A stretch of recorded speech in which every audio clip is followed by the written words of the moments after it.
Hello everyone, get comfortable for this evening's exploration as we dive into something that questions everything we believed we understood about human civilization.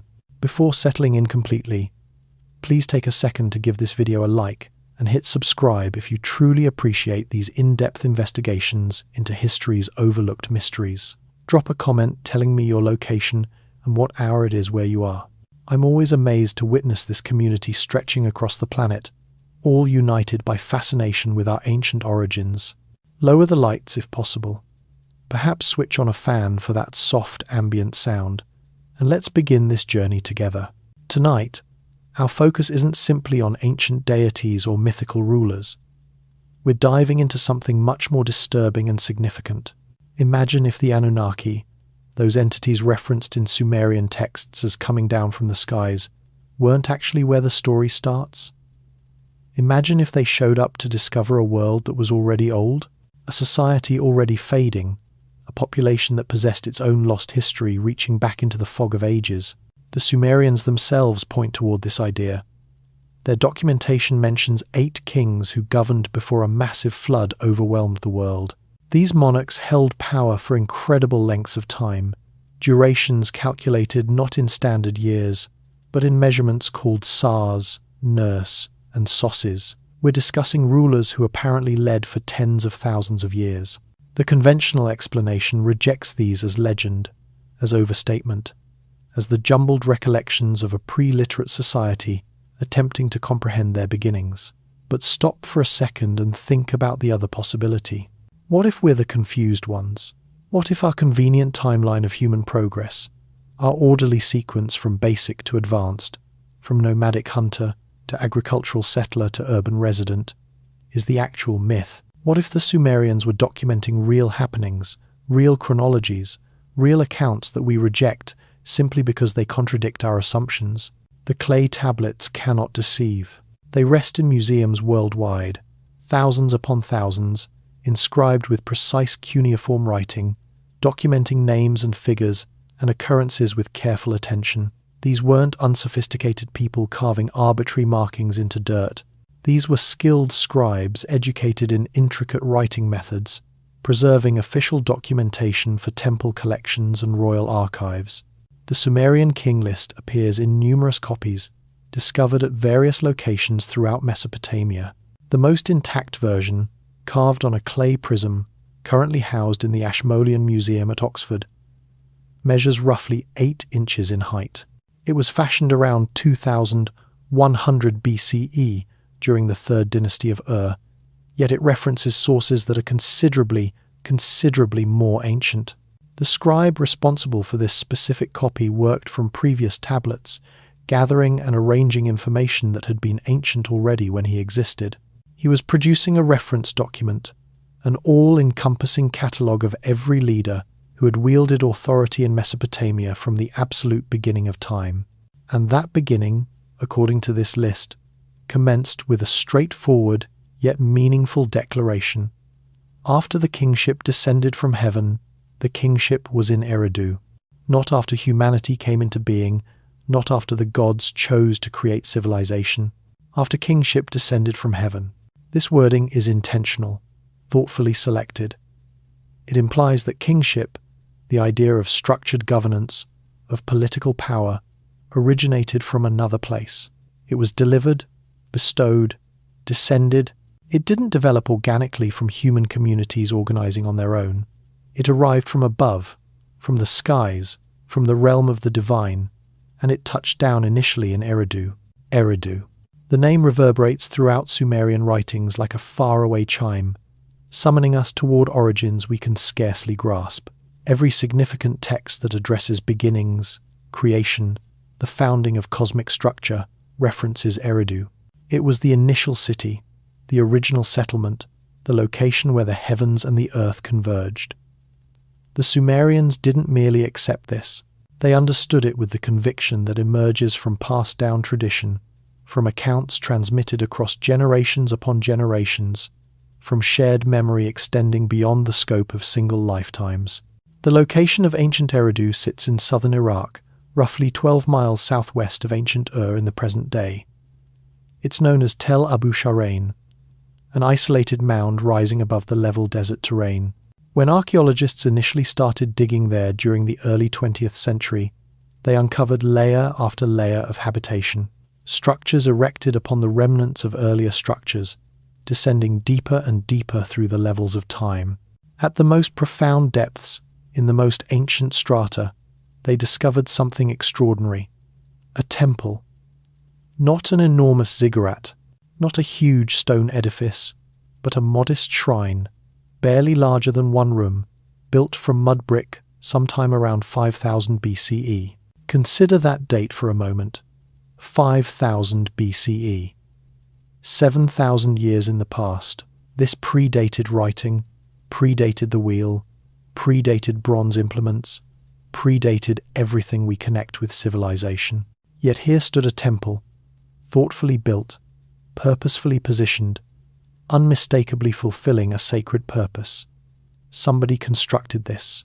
Somebody designed it, collected materials, coordinated workers, established holy ground. Who were these people? The Sumerians didn't emerge in Mesopotamia until considerably later, around 4000 BCE at the very earliest. So, who erected the initial temple at Eridu? The solution lies in what archaeologists label the Ubaid period, named for the location of Tel al-Ubaid, where this unique culture was originally recognized. The Ubaid people were the genuine founders of southern Mesopotamian civilization. They emerged around 6500 BCE in the swampy territories where the Tigris and Euphrates rivers flowed into the Persian Gulf. They arrived with completely developed agricultural methods, advanced pottery, embellished with geometric patterns, and most significantly, the idea of permanent habitation in regions that had previously been deemed unlivable. The Ubaid culture didn't progress slowly from simpler origins. It materialized abruptly, already developed, already sophisticated, with all the components of advanced society already present. Their communities display signs of social hierarchy, with bigger dwellings for ruling classes and smaller ones for ordinary citizens. They possessed specialized artisans creating uniform products. They formed extensive commerce routes, importing obsidian from Anatolia, lapis lazuli from Afghanistan, seashells from the Persian Gulf. They constructed irrigation channels to control water distribution, converting dry ground into fertile farmland. They erected temples that expanded bigger and more complex with successive generations. All of this transpired before the Sumerians, before cuneiform script, before the documented era we can follow through written documentation. The Ubaid people produced no written records because writing hadn't yet been created. We understand them solely through their physical remnants, through the objects they fashioned and the locations they constructed. But those remnants communicate a narrative. They inform us that civilization in Mesopotamia didn't start with the Sumerians. The Sumerians received an already ancient culture, a tradition extending back thousands of years prior to them. The Sumerians themselves recognized this inheritance. They stated their civilization originated from Eridu, from the Temple of Enki, from the Abzu, the primordial depths. They stated the god Enki had established the city before humanity's creation, that he had risen from the subterranean waters and founded his residence there. They stated 7 sages, the Apkallu, had surfaced from the ocean to instruct humanity in the practices of civilization. Writing, mathematics, farming, construction, law, ceremony, all of it originated from these fish-like creatures who served Enki and transmitted his knowledge to the world. Contemporary scholars view these accounts as mythology, as efforts by an agricultural community to rationalize the sources of their customs through supernatural agency. But what if the Sumerians were recording actual occurrences seen through the perspective of religious comprehension? What if instructors truly arrived, carrying knowledge from another place, laying the groundwork of civilization in southern Mesopotamia? We don't require invoking ancient space travelers or mystical entities. Human teachers safeguarding knowledge from a previous culture would have appeared godlike to populations existing in less developed circumstances. Think about this possibility. A refined culture exists somewhere, anywhere across the world during the late Ice Age. They've gathered knowledge regarding agriculture, regarding construction, regarding social organization, then disaster happens. The Younger Dryas impact, if it took place, would have triggered global devastation. Enormous floods as glacial ice liquefied quickly, environmental disruption as climate systems transformed, shoreline regions submerged as ocean levels climbed hundreds of feet. Any civilization established near coastlines would have been obliterated or compelled to relocate inland. The survivors, preserving whatever knowledge they could maintain, would have sought fresh territories to occupy. Some perhaps moved toward the highlands, creating communities in sheltered valleys. Others perhaps followed the waterways inland, looking for habitable territory as their coastal settlements vanished under the advancing waters. The Ubaid people, materializing suddenly in southern Mesopotamia around 6,500 BCE, could have been such survivors or their offspring, arriving with preserved knowledge from the vanished coastal civilizations. This would account for the fully realized character of Ubaid culture. They weren't creating civilization from nothing. They were re-establishing it, reconstructing based on retained patterns, applying methods that had been refined over extended periods. The initial temple at Eridu, that unpretentious shrine erected around 5000 BCE, symbolized the re-establishment of sacred territory, the restoration of the link between heaven and earth that had existed in the world preceding the flood. And yes, there was a flood. Multiple floods, in fact, but one immense deluge that penetrated cultural recollection as the disaster that separated time itself. The Eridu Genesis, among the most ancient surviving fragments of Sumerian writing, narrates this account. The document is incomplete, deteriorated by time, with substantial portions absent, but what survives describes humanity's creation, the founding of the earliest cities, and the flood that annihilated the antediluvian world. The remaining section starts with the goddess Nintur, also known as Ninhursag, discussing humanity. She characterizes them as having existed in a condition of disorder, roaming without direction, existing like beasts. She summons them to establish themselves, to construct cities, to become civilized. The text states she was concerned about her creations, desiring to bring them back from their wandering, to guide them toward founding settlements. This language indicates that civilization had previously existed and been forgotten, that humanity had descended into a diminished condition and required restoration. Following another absent section, the document catalogues 5 cities founded before the flood. Eridu, entrusted to the god Nudimmud, which is an alternate name for Enki. Bad Tibira, entrusted to divine twins. Larak, entrusted to the god Pabilsag.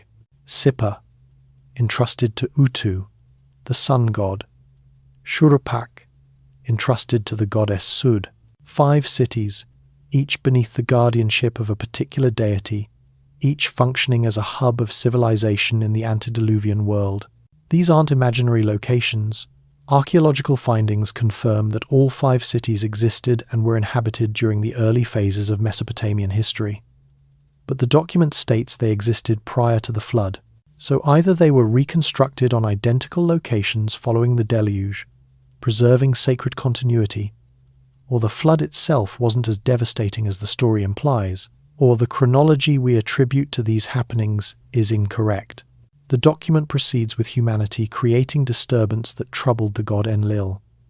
Unable to rest due to the racket, Enlil chose to eliminate humanity with a flood, but Enki, the god connected with wisdom and with safeguarding humanity, alerted one individual named Ziusudra regarding the approaching calamity. Ziusudra, portrayed as a monarch and holy man of Shuruppak, obtained directions to construct a large vessel and fill it with creatures and plant seeds. When the flood arrived, washing across the territory for 7 days and 7 nights, Ziusudra and his cargo endured. Following the water's retreat, he presented offerings to the gods An and Enlil, who bestowed upon him immortal life and transported him to reside in Dilmun, a paradise at the world's edge. This represents the most ancient version of the flood narrative, preceding the biblical story of Noah by over a millennium. The similarities are unmistakable, and have been observed by researchers since cuneiform was initially translated in the 19th century. The Babylonian iterations of the account, discovered in the Atrahasis epic and in the Epic of Gilgamesh, supply additional particulars but follow the identical fundamental structure: a god or gods determined to annihilate humanity. One individual receives warning. He constructs a vessel. He endures. He receives reward. The narrative surfaces in cultures throughout the globe, from Greece to India to the Americas, indicating either a shared origin or shared occurrence of catastrophic inundation. Geological findings support the actuality of enormous floods in the early Holocene epoch. The Black Sea flood theory proposes that around 5,600 BCE, ascending Mediterranean waters penetrated the Bosporus Strait and flooded the Black Sea basin, which had formerly been a freshwater lake. The flooding would have been disastrous for any communities around the lake's edge, with waters ascending rapidly and permanently submerging extensive areas of livable territory. Survivors would have escaped in every direction, transporting with them distressing recollections of the deluge. Comparable occurrences happened in other locations. The Persian Gulf was exposed land during the final ice age, with the shoreline reaching far south of its present location. As ocean levels climbed, the Gulf progressively filled, ultimately forming the body of water we recognize today. Any communities in the basin would have been gradually submerged, compelling repeated relocations as the waters progressed. The Mesopotamian flood stories might safeguard memory of this prolonged process, condensed in cultural recollection into one catastrophic occurrence. But the Sumerian documents indicate something beyond simple flooding. They portray a total transformation of the world, a transition from an antediluvian era when conditions operated differently to the post-Diluvian era that we identify as historical. The Sumerian king list renders this change clear. It catalogues 8 kings who governed before the flood and declares plainly, the flood swept over. After the flood had swept over, when kingship was lowered from heaven, kingship was in Kish. The post-Diluvian world commences with fresh cities, fresh dynasties, fresh rulers whose reigns are calculated in more human-scale time spans. Those 8 antediluvian kings, however, their reigns are calculated in figures that resist simple rationalization. The initial king, Alulim, governed in Eridu for 28,800 years. The second, Al-Algar, also in Eridu, governed for 36,000 years. The third, Enmenluana, governed in Bad Tibira for 43,200 years. The fourth, Enmengalana, also in Bad Tibira, governed for 28,800 years. The fifth, the god Dumuzid, governed in Bad Tibira for 36,000 years. The sixth, Ensipsiana, governed in Larak for 28,800 years. The seventh, Enmenjarana, governed in Sippar for 21,000 years. The eighth, Ubartutu, governed in Shurapak for 18,600 years. Calculate these, and you obtain 241,200 years. 241,200 years from kingship's descent to the flood. This is, by any traditional comprehension, impossible. Contemporary humans, Homo sapiens, only developed around 300,000 years ago. Documented history reaches back perhaps 5,000 years. The concept of kings governing for tens of thousands of years is ludicrous. So researchers reject the figures as metaphorical, as legendary, as without meaning. But are they without meaning? Examine the structure. The figures are all products of 3600, which the Sumerians termed Asar. They employed a sexagesimal numerical method, base 60, which we continue using for time and angles. Asar is 60 multiplied by 60, 3600. The antediluvian reigns are articulated as complete sars, or products of sosses, which are 60, and nurs, which are 600. Alulim's 28,800 years equals 8 sars. Al-Algar's 36,000 years equals 10 sars. Enmenluana's 43,200 years equals 12 sars. the structure persists through all 8 kings. They're not arbitrary figures extracted from fantasy.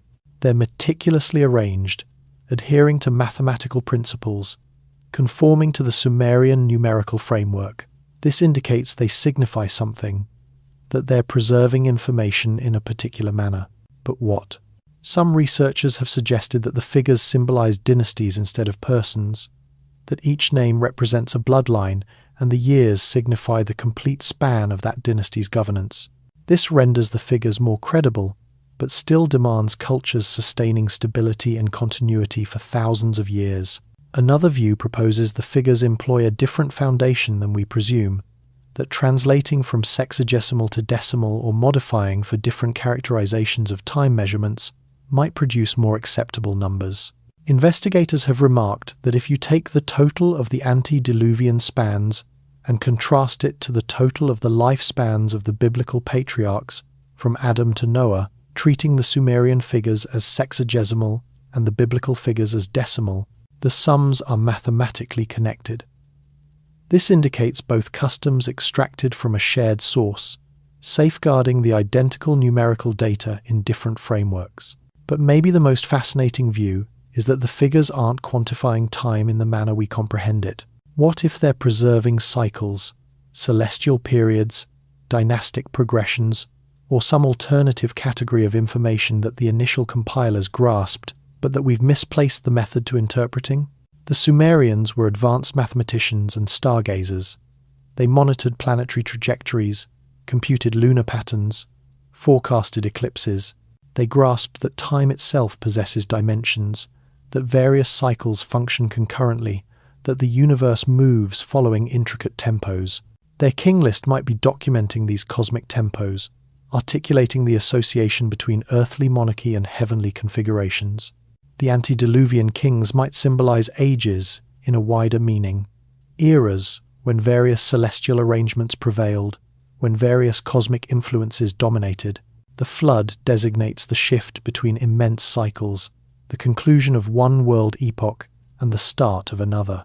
This view regards the king list as a category of record, not simply of political lineage, but of cosmic chronicle, incorporating human occurrences within a bigger structure of universal transformation. Whatever the figures genuinely signify, they indicate something significant. The Sumerians accepted that the world preceding the flood was essentially different from the world following. The antediluvian epoch functioned following different principles, different time measures, different connections between divine and human. It was an epoch of immediate divine governance, when the divisions between categories of being were more permeable, when metamorphosis and alteration were achievable in manners they no longer are. This returns us to the inquiry regarding the Anunnaki. Who were they, and when did they manifest? The designation Anunnaki literally signifies princely descendants or descendants of An. An was the heaven god, the paramount deity in the earlier Sumerian pantheon. The Anunnaki were his offspring and grandchildren, the assembly of mighty gods who determined fates and founded cosmic order. In the most ancient documents, they're characterized as a collective, as the divine assembly that renders judgments affecting both gods and humans. But the Anunnaki aren't the most ancient gods in Sumerian mythology.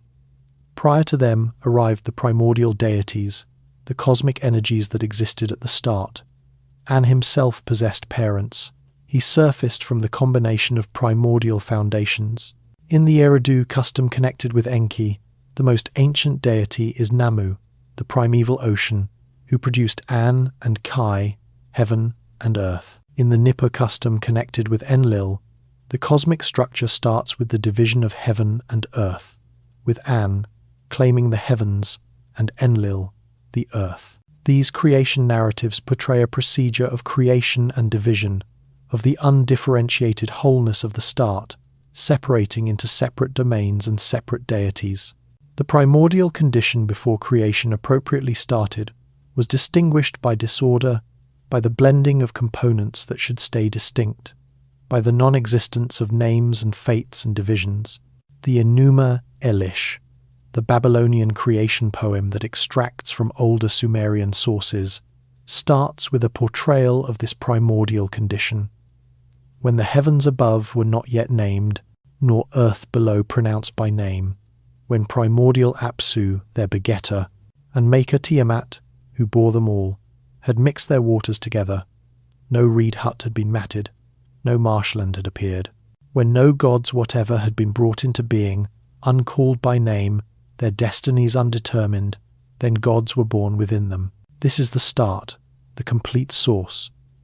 Apsu and Tiamat, symbolizing fresh water and salt water, sweet and bitter, male and female, existed in a shapeless blending before anything else. From their combination arrived the initial generation of gods. Lamu and Lahamu, symbolizing sediment, the solid substance that settles from water. Then Anshar and Kishar, symbolizing the horizon, the rounded boundary where heaven encounters earth. Then Anu, who is the Akkadian designation for An. Each generation becomes more characterized, more divided, more distinct. The procedure of creation is a procedure of separation, of founding divisions and names and separate identities. But this procedure disturbed the primordial ancestors. The younger gods were loud, energetic, disruptive. They shifted and formulated strategies and disturbed the tranquility of Apsu and Tiamat. Apsu protested that he couldn't rest due to their disturbance. He chose to annihilate them, to remove the disruption and restore the original silence. His counselor, Mummu, symbolizing clouds or fog, supported this strategy. But Tiamat, the mother, declined. She wouldn't annihilate her own offspring, regardless of how troublesome they were. Ea, the shrewd god, discovered Apsu's strategy through his exceptional knowledge. He responded preventively, projecting a spell that placed Apsu into profound slumber. Then, while the primordial father rested, Ea eliminated him. He seized Apsu's crown and radiance, his emblems of authority and power, and possessed them for himself. He founded his residence on Apsu's form, converting the primordial depths into his own territory. The Abzu, which had been Apsu the entity, became the Abzu, the location, the freshwater ocean under the earth that Ea controlled as his domain. This account portrays a cosmic upheaval, the displacement of the ancient structure by the modern. The primordial powers symbolizing unconscious cosmic energies are supplanted by aware deities who identify themselves, who found structure, who establish the organized universe we occupy. But observe that Ea doesn't annihilate the Abzu. He doesn't remove the primordial waters. He converts them, commands them, becomes their aware manifestation. The unprocessed capacity of the start is directed and steered by the awakened intention of the modern gods. Tiamat, mourning and furious by her consort's killing, ultimately acted. She formed an army of creatures, produced dragons and serpents and scorpion beings, all fashioned to combat the younger gods. She selected Kingu, among her descendants, as her warrior, and presented him the Tablet of Destinies, the cosmic power to determine fates. The younger gods, frightened of Tiamat's forces, looked for a warrior to confront her. Ea couldn't accomplish it. Anu couldn't accomplish it. Ultimately, Marduk, Ea's offspring, consented to battle Tiamat on the requirement that he be designated supreme monarch of the gods. The confrontation between Marduk and Tiamat constitutes the peak of the Enuma Elish. Marduk equipped himself with winds and tempests, with a bow and projectiles, with a club and a snare. He faced Tiamat, who opened her mouth to consume him, but Marduk directed an evil wind into her throat, expanding her abdomen. He launched a projectile into her bloated belly, penetrating her core and terminating her. Then he divided her remains in two, employing one portion to fashion the heavens and the other portion to fashion the earth. He structured the universe, allocated the gods their positions, founded the calendar and the trajectories of heavenly bodies. Ultimately, Marduk formed humanity.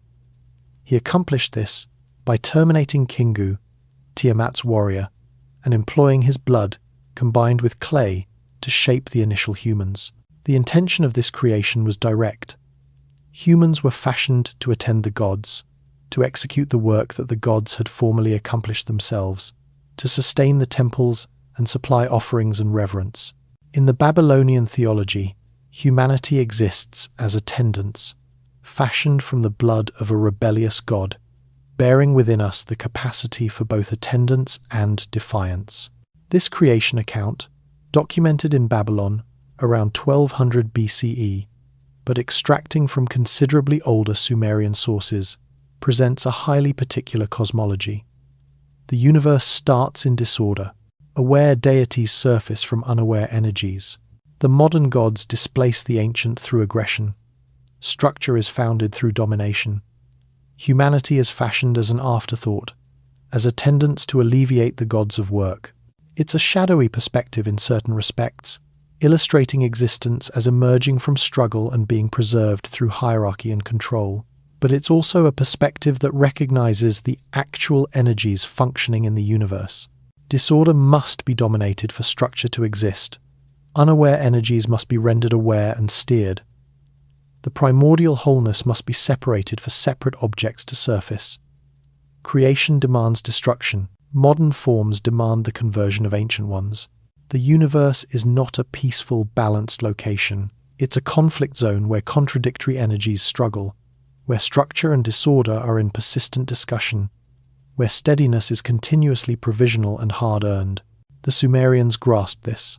Their cities were erected in the wetlands, in locations where fresh water and salt water blended, where territory and water were in persistent variation. They understood from everyday occurrence that preserving civilization demanded persistent exertion, persistent watchfulness against the energies of disorder that continuously threatened to overwhelm human structure. Floods could obliterate cities.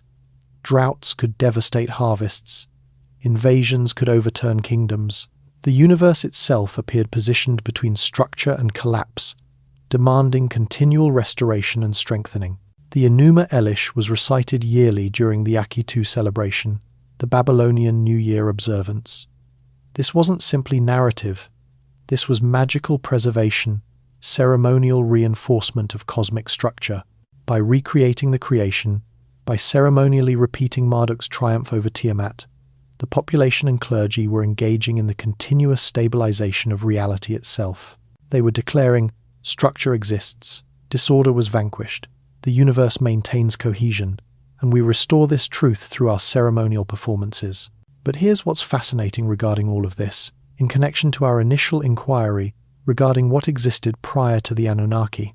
The Enuma Elish portrays occurrences that transpired before the Anunnaki were structured as a divine assembly. Apsu and Tiamat existed prior to the gods. Ea existed prior to his offspring Marduk. The primordial generation preceded the energetic generation. The most ancient strata of Sumerian religion recognize entities and energies that predate the structured pantheon. Namu, the primeval ocean in Sumerian mythology, is portrayed as the mother who produced heaven and earth. She's more ancient than Ananke, more ancient than the cosmic structure, more ancient than the gods themselves. She symbolizes the undifferentiated capacity from which everything else surfaces. In certain documents, she's acknowledged with forming humanity, molding the initial humans from clay. In others, she supports Enki in the creation procedure. She's not portion of the energetic pantheon. She doesn't possess significant temples or comprehensive worship. She's recognized as the source, but not energetically venerated as the subsequent gods are. This structure surfaces repeatedly in Sumerian religion. The most ancient deities, the ones connected with primordial energies and cosmic sources, withdraw into the background as chronicle advances. They're recognized, respected, recalled, but they're not the energetic participants in the cosmic narrative. That function belongs to the younger gods, the Anunnaki, the divine assembly that manages the universe and determines fates. The ancient powers become almost theoretical, more like cosmic foundations than personified deities. Enki himself holds an intriguing location in this arrangement. He's ancient, linked to the primordial waters, connected with wisdom and creation, favorable to humanity. But he's also energetic, engaging in the divine assembly, concerning himself in cosmic and earthly matters. He connects the separation between the primordial history and the structured present. His temple at Eridu, the Abzu house, dwelling of the profound waters, represents this connecting purpose. It rests at the division between the human world and the Abzu, between aware structure and unaware capacity, between what is understood and what stays mysterious. The 7 Apkallu, the sages who surfaced from the ocean to instruct humanity, were stated to be Enki's attendants or messengers. They materialized before the flood during the reigns of the antediluvian kings. The initial sage, Adapa or Yuan, was particularly connected with Alulim, the initial king. The others attended subsequent kings, carrying knowledge of writing, mathematics, farming, construction, ceremony, law. They were not gods, but not entirely human either, portrayed as possessing fish-like characteristics, residing in the water, surfacing solely to instruct. Following the flood, the function of the Apkallu transformed. No longer did they surface from the ocean. Instead, they became human sages, learned individuals who advised kings and safeguarded knowledge through study and instruction, instead of through divine disclosure. This shift reflects the wider transition from the antediluvian to the post-diluvian epoch, from immediate divine participation to more intermediated human initiative, from a time when gods and humans communicated closely to a time when that communication became more removed and arranged through priestly mediators. So let's assemble what the Sumerian sources communicate regarding the world prior to the Anunnaki becoming the prevailing divine authority. In the start was the primordial ocean, Namu, or the united waters of Apsu and Tiamat. From this undifferentiated wholeness surfaced the initial separations, the initial gods, the initial structure. An and Ki, heaven and earth, were produced or surfaced or were divided from the original waters. From them arrived Enlil, who completely divided heaven and earth and became the principal god, and Enki, who commanded the waters and became master of the Abzu. These ancient gods symbolize cosmic energies, essential foundations. They're not the Anunnaki in the subsequent meaning of a divine assembly rendering administrative determinations. They're more original, more fundamental. The Anunnaki as a structured council arrived subsequently, symbolizing a more administrative, hierarchical perspective of divine administration. This transition in religious consideration might reflect transformations in human community as city-states formed more intricate political arrangements and projected those arrangements onto the divine domain. The antediluvian epoch, according to the king list and other sources, was governed by 8 kings over 41,200 years. During this period, the Apkallu instructed humanity in civilization. Cities were founded, temples were erected, community was structured. This was a golden epoch of varieties, when divine and human worlds were intimately linked, when knowledge transferred freely from the gods to humanity, when the universe functioned following foundations we no longer completely grasp. Then arrived the flood. Enlil, troubled by human disturbance and movement, chose to eliminate humanity. Enki alerted Ziusudra. The flood overwhelmed the territory. The ancient world concluded. When the waters withdrew, kingship descended from heaven once more, but this instance to Kish, not Eridu. The post-diluvian epoch started with shorter-lived kings, more identifiably human governors, a universe structured more clearly beneath the Anunnaki Council's power. This story indicates that the Anunnaki, as we understand them from subsequent Sumerian documents, symbolize a restructured cosmic administration, a modern arrangement founded following the flood. They're not the initial divine powers, but a subsequent formation, emerging from or structuring themselves in reaction to the post-diluvian circumstances.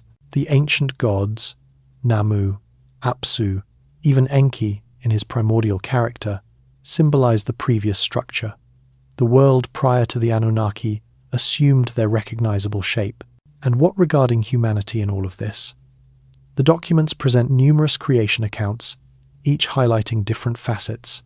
In one iteration, humans are fashioned from clay, molded by the gods to alleviate them of work. In another, humanity already exists in a diminished condition and requires to be structured and civilized by divine participation. In yet another, humans are fashioned from the blood of a terminated god, bearing divine substance within mortal shape. These aren't disputes. They're different viewpoints on the enigma of human being. Archaeological findings demonstrate that anatomically contemporary humans existed in the Near East for tens of thousands of years prior to established civilization materializing. Hunter-gatherers resided in the territory during the Paleolithic and Mesolithic epochs, producing stone implements and signs of temporary encampments, but no permanent communities. Then, starting around 10,000 BCE, the Neolithic Revolution converted human community. Agriculture formed, permanent villages materialized, population concentration expanded. The physical foundation for civilization was founded. The Ubaid epoch, starting around 6500 BCE, designates the materialization of this modern structure in southern Mesopotamia particularly. The Ubaid population carried completely formed agricultural methods, advanced material culture, and most significantly, the idea of sacred territory articulated through temple construction. Their communities display organization and arrangement, social hierarchy and craft specialization, all the characteristics of intricate community. But they materialized abruptly, without obvious precursors in the immediate territory. Where did they originate from? The archaeological findings indicate links to northern Mesopotamia, to the Halaf and Samarra cultures that held the uplands and waterway valleys toward the north. The shift from Halaf to Ubaid demonstrates both persistence and creativity, indicating that Ubaid culture surfaced from northern foundations but formed modern characteristics modified to the southern conditions. Or, the Ubaid population might have been migrants from another place completely, carrying a completely shaped cultural collection formed in some alternative territory that we haven't yet recognized. The Sumerians themselves stated their civilization originated from the ocean, carried by Enki and the Apkallu. This might be actual, portraying a genuine relocation of populations by vessel from shoreline regions. Or it might be metaphorical, articulating the concept that knowledge originates from the depths, from the unconscious, from the enigmatic sources that we cannot completely follow or comprehend. Both views might be accurate concurrently. The Ubaid population might have originated from shoreline territories, and they might have carried knowledge safeguarded from previous cultures, and the Sumerians might have mythologized this documented actuality into accounts of gods and sages surfacing from the water. The unique pottery of the Ubaid period displays geometric designs, careful craftsmanship, uniform shapes. This indicates not experimental handiwork but established tradition, methods honed through extended practice. The construction demonstrates comparable qualities. Ubaid dwellings adhere to uniform floor layouts. Temples are erected following consistent designs with particular orientations and configurations. This degree of uniformity suggests collective knowledge, educational frameworks, cultural passing down of particular methods. It doesn't resemble people discovering things from the beginning. It resembles people applying taught approaches. The Ubaid expansion, as researchers term it, witnessed this culture extending across an enormous territory from southern Mesopotamia. Ubaid features materialize in locations throughout the Persian Gulf area, along the Arabian shoreline, upward into the Levant, across into Iran. This wasn't armed takeover. There's no indication of aggression or forceful removal. It was cultural spreading, the non-violent dissemination of concepts and methods, either through commerce and interaction or through genuine movement of small populations carrying Ubaid culture to fresh territories. What rendered Ubaid culture so effective, so attractive, that it extended across such a broad territory? The methods functioned. The pottery was attractive and practical. The construction created pleasant, productive dwelling areas. The irrigation frameworks converted barren ground into fertile agricultural land. The spiritual framework offered significant structures for comprehending the world. Populations embraced Ubaid approaches because they performed better than what they possessed previously. This is how cultural passing down typically functions. Superior methods supplant inferior ones. More productive frameworks extend at the cost of less productive ones. But superior in whose perspective? Better following what principles? The Ubaid culture prioritized settlement over wandering, farming over hunting and foraging, temple reverence over shamanic customs.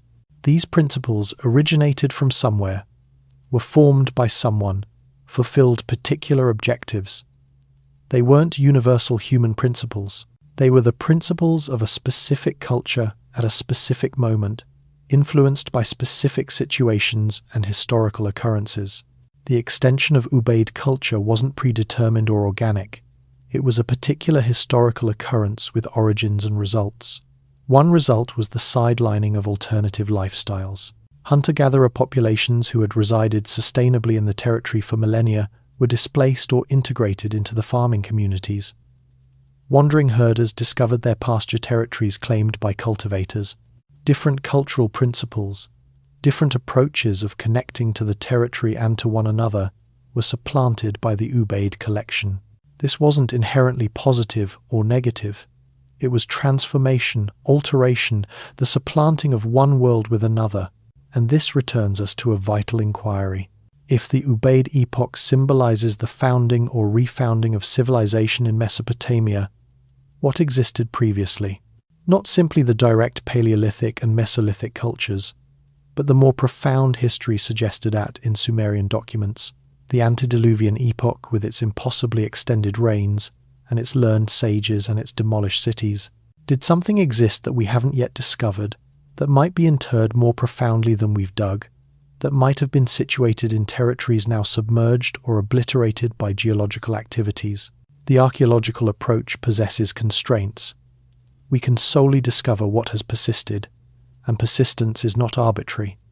Biological substances decompose, mud brick edifices deteriorate, locations erected in unstable positions become interred or eroded away, shorelines transform, waterways alter direction, complete terrains convert over millennia. If a refined culture existed in the Persian Gulf basin during the final ice age when the Gulf was exposed territory, we wouldn't locate it readily. It would be submerged, interred beneath marine deposits, beyond the scope of ordinary archaeological examination. Likewise, if cultures existed in shoreline territories that are now underwater, if communities occupied waterway terraces that have subsequently worn away, if temples were erected in wetlands that have vanished or relocated, the proof would be absent. The non-existence of archaeological proof doesn't verify non-existence of the object itself. It might simply signify we're not examining in the proper locations or we lack the instruments to reach the pertinent territories. Recent underwater archaeology has started to modify our comprehension of shoreline prehistory.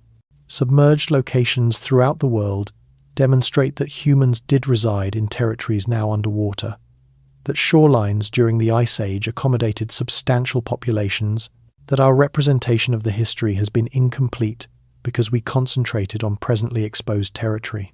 If this is accurate globally, it's definitely accurate in the Persian Gulf, where ocean-level climb submerged a territory the magnitude of Britain.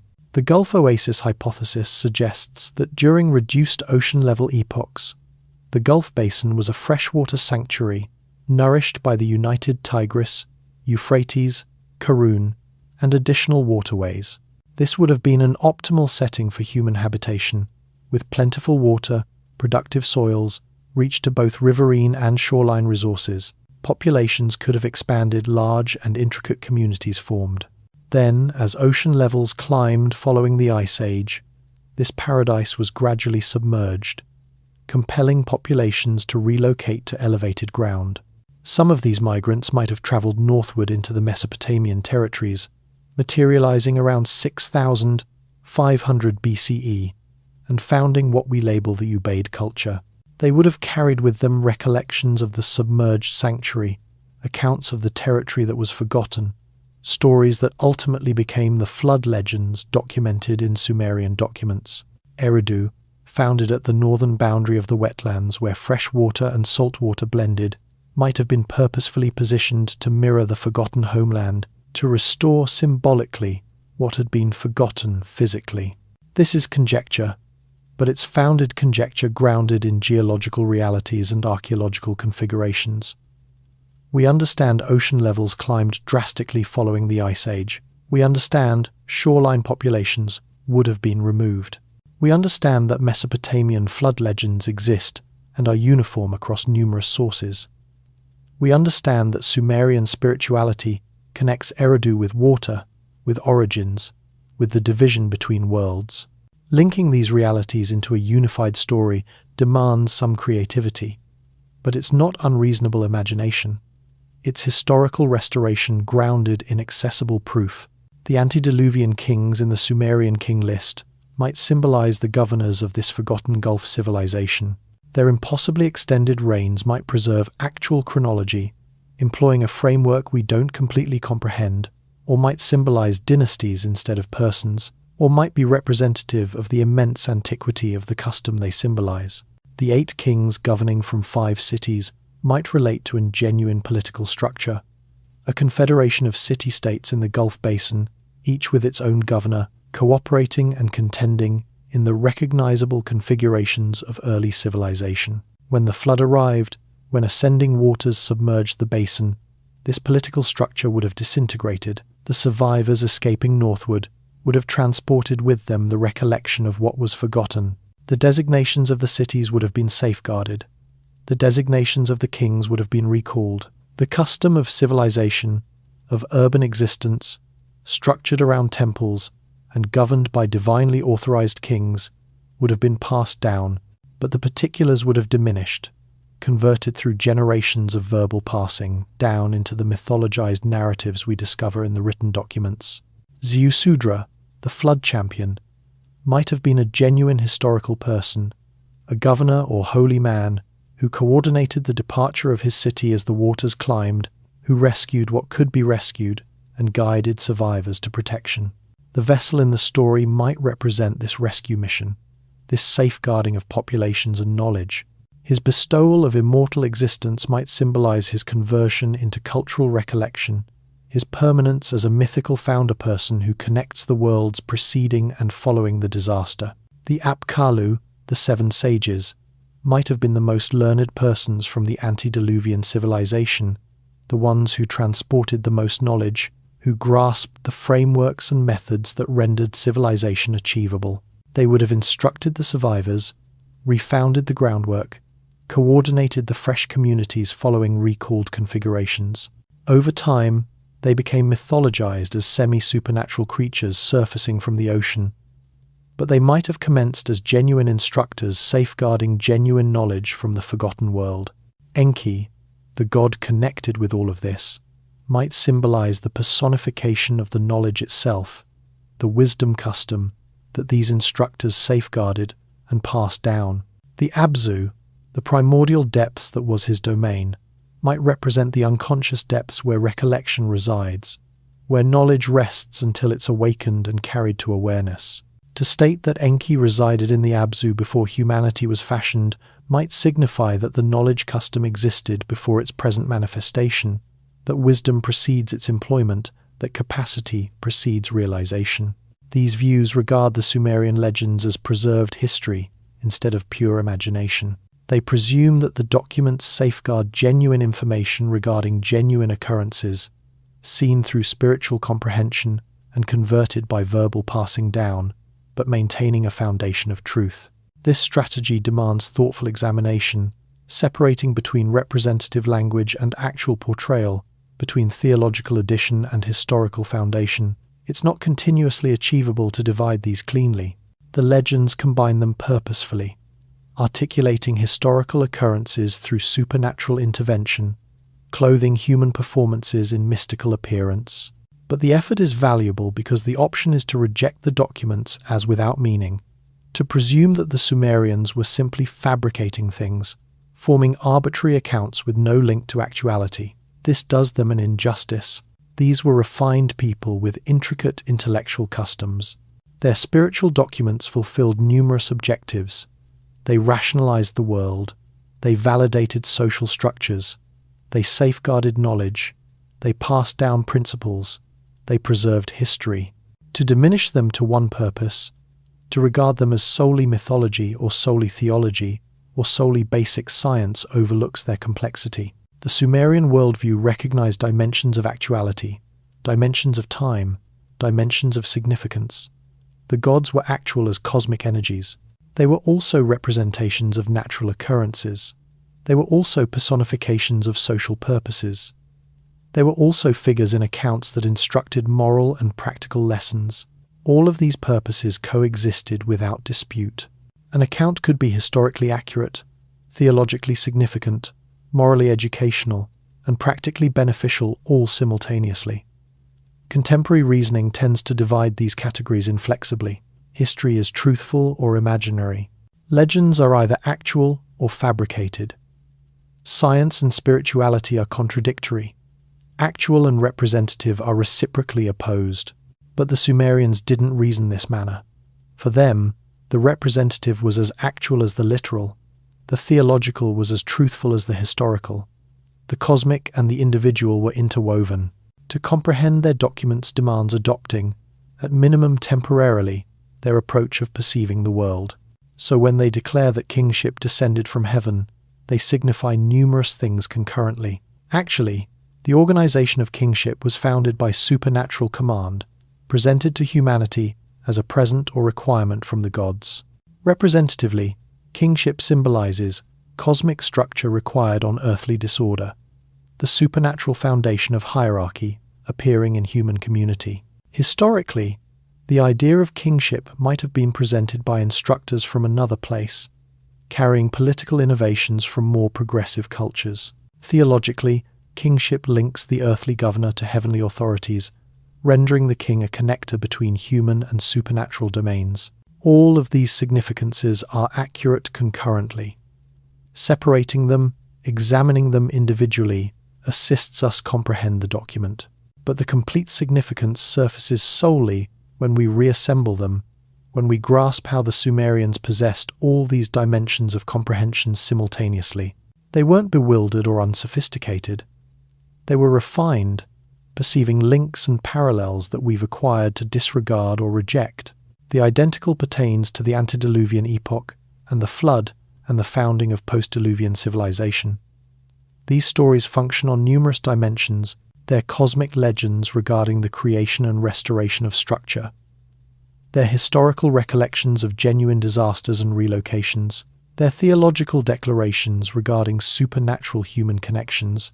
They're political validations for present authority arrangements. They're wisdom instructions regarding the character of actuality and human being. Examining them solely for historical realities overlooks the complexity. Examining them solely as theological legends overlooks the historical foundation. The truth exists in possessing all the dimensions concurrently, identifying that history, mythology, theology, and wisdom instruction are not divided classifications, but various facets of a unified comprehension. This unified comprehension reached to the Ubaid population, who didn't divide spirituality from everyday existence, holy from ordinary, supernatural from human.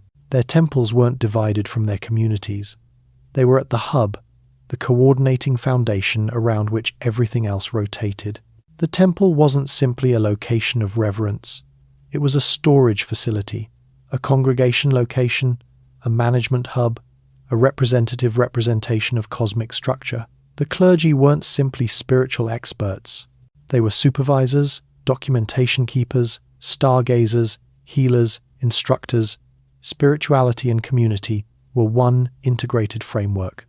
The expansion extended this integrated perspective across an enormous territory. Everywhere the culture traveled, temples materialized, not identical edifices, but constructions adhering to comparable configurations, fulfilling comparable purposes, articulating comparable comprehensions of how the universe should be coordinated. This wasn't compelled transformation. This was convincing demonstration. Populations observed the Ubaid lifestyle and desired it, embraced it, modified it to their regional situations while preserving foundation components. By the conclusion of the Ubaid epoch around 4000 BCE, southern Mesopotamia was covered with communities, each with its temple, each implementing irrigation, farming, each engaging in commerce routes that connected the complete territory. The groundwork was established for the urban transformation that would succeed during the Uruk epoch. Cities would expand from the biggest settlements. Writing would form to supervise the progressively intricate economic and management frameworks. The Sumerian civilization, as we identify it from cuneiform documents, would surface. But that surfacing wasn't creation from nothing. It was formation from a present foundation, expansion of configurations already founded, formalization of frameworks already functioning. The Sumerians received a world already coordinated, already civilized in essential approaches. They contributed to it, refined it, organized it, documented it in writing. But they didn't create civilization. They obtained it from the Ubaid population, who might have obtained it from previous cultures, who might ultimately follow back to the antediluvian world, safeguarded in legend and recollection. This extended sequence of passing down, this safeguarding of knowledge across catastrophic interruptions, this preservation of cultural continuity, despite enormous transformations in situations, this is what renders human civilization achievable. We don't commence from nothing with each generation. We receive wisdom, methods, organizations, concepts from those who existed previously.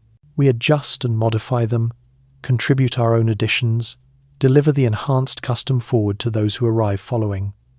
The Sumerians grasped themselves as connections in this sequence. Their writings constantly reference the history, respect the forebears, recognize obligations to previous wisdom. They understood they occupied on groundwork established by others, that their accomplishments erected on earlier accomplishments, that civilization was a shared and cumulative effort extending countless generations. This modesty before the history contrasts sharply with contemporary presumptions of advancement, with the concept that each generation surpasses the earlier one, that we're the most progressive humans who ever resided. Maybe we are in certain approaches. Our technology definitely surpasses anything the Sumerians could conceive. Our scientific knowledge enormously exceeds theirs. Our global interconnection, our capacity to communicate instantly across the planet, our capability to reach information from anywhere, at any moment, all of this would appear godlike to them. But in alternative approaches, we might be diminished compared to them. Our separation from the natural world, our detachment from cosmic tempos, our forfeiture of integrated comprehension, our division of knowledge into separated specialties, all of this symbolizes a category of deterioration. The Sumerians resided in a world that functioned coherently as a unified entirety. The trajectories of the celestial bodies connected to the expansion of harvests, connected to the patterns of celebrations, connected to the ceremonies in temples, connected to the coordination of community, connected to the character of the universe. Everything linked. Everything possessed significance in connection to everything else. They didn't possess our technical capabilities, but they possessed something we forfeited, a perception of unity, of residing in a significant universe, where human being integrated into a bigger configuration. This unity reached to their comprehension of time. They didn't perceive history as straight advancement from basic to progressive. They perceived patterns, repetitions, perpetual returns. The universe was fashioned from disorder. Structure was founded. Ultimately, disorder threatened once more. Structure was restored through ceremony and proper performance. This configuration repeated at numerous measures.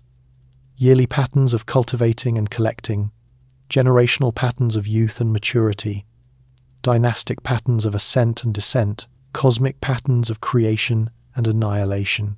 The antediluvian epoch and the flood and the post-diluvian epoch integrated into this cyclical comprehension.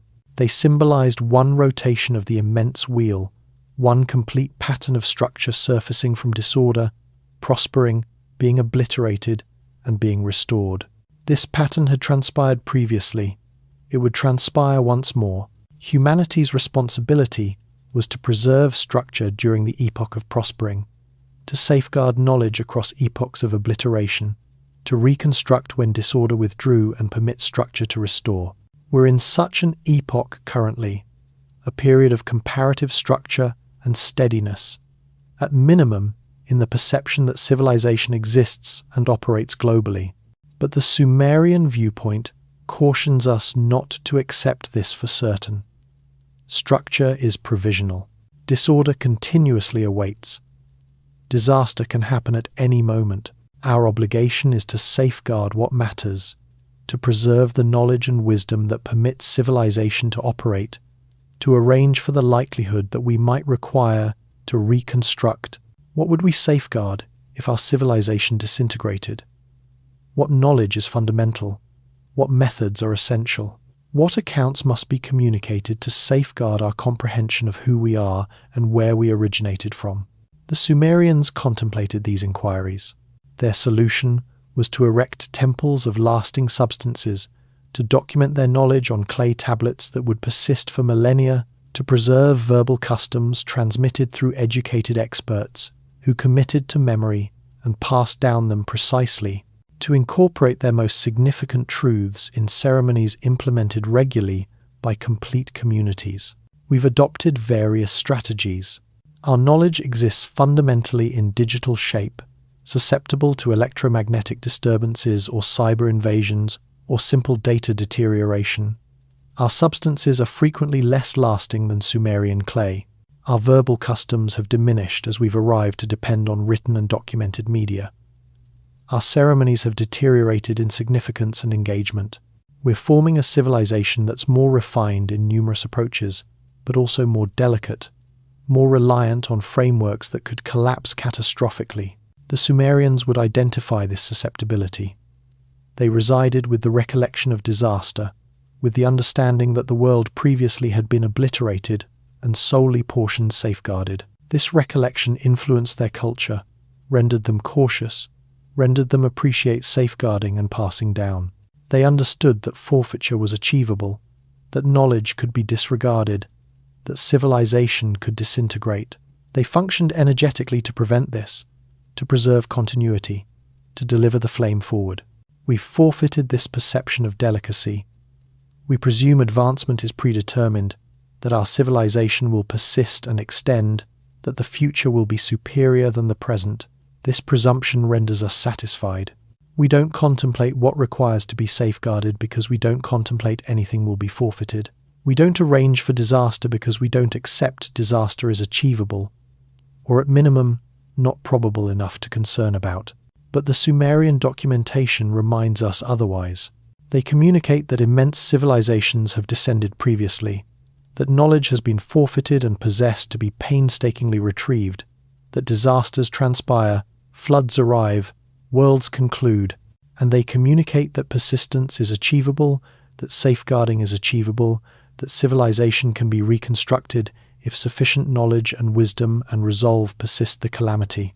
The world preceding the Anunnaki, whether we view it as actual history or as mythological articulation of more profound truths, instructs us regarding resilience, regarding continuity, regarding the extended trajectory of human cultural formation. It indicates that we're not the initial refined civilization, that others arrived previously and accomplished magnificence and encountered disaster and safeguarded what they could for those who arrived following.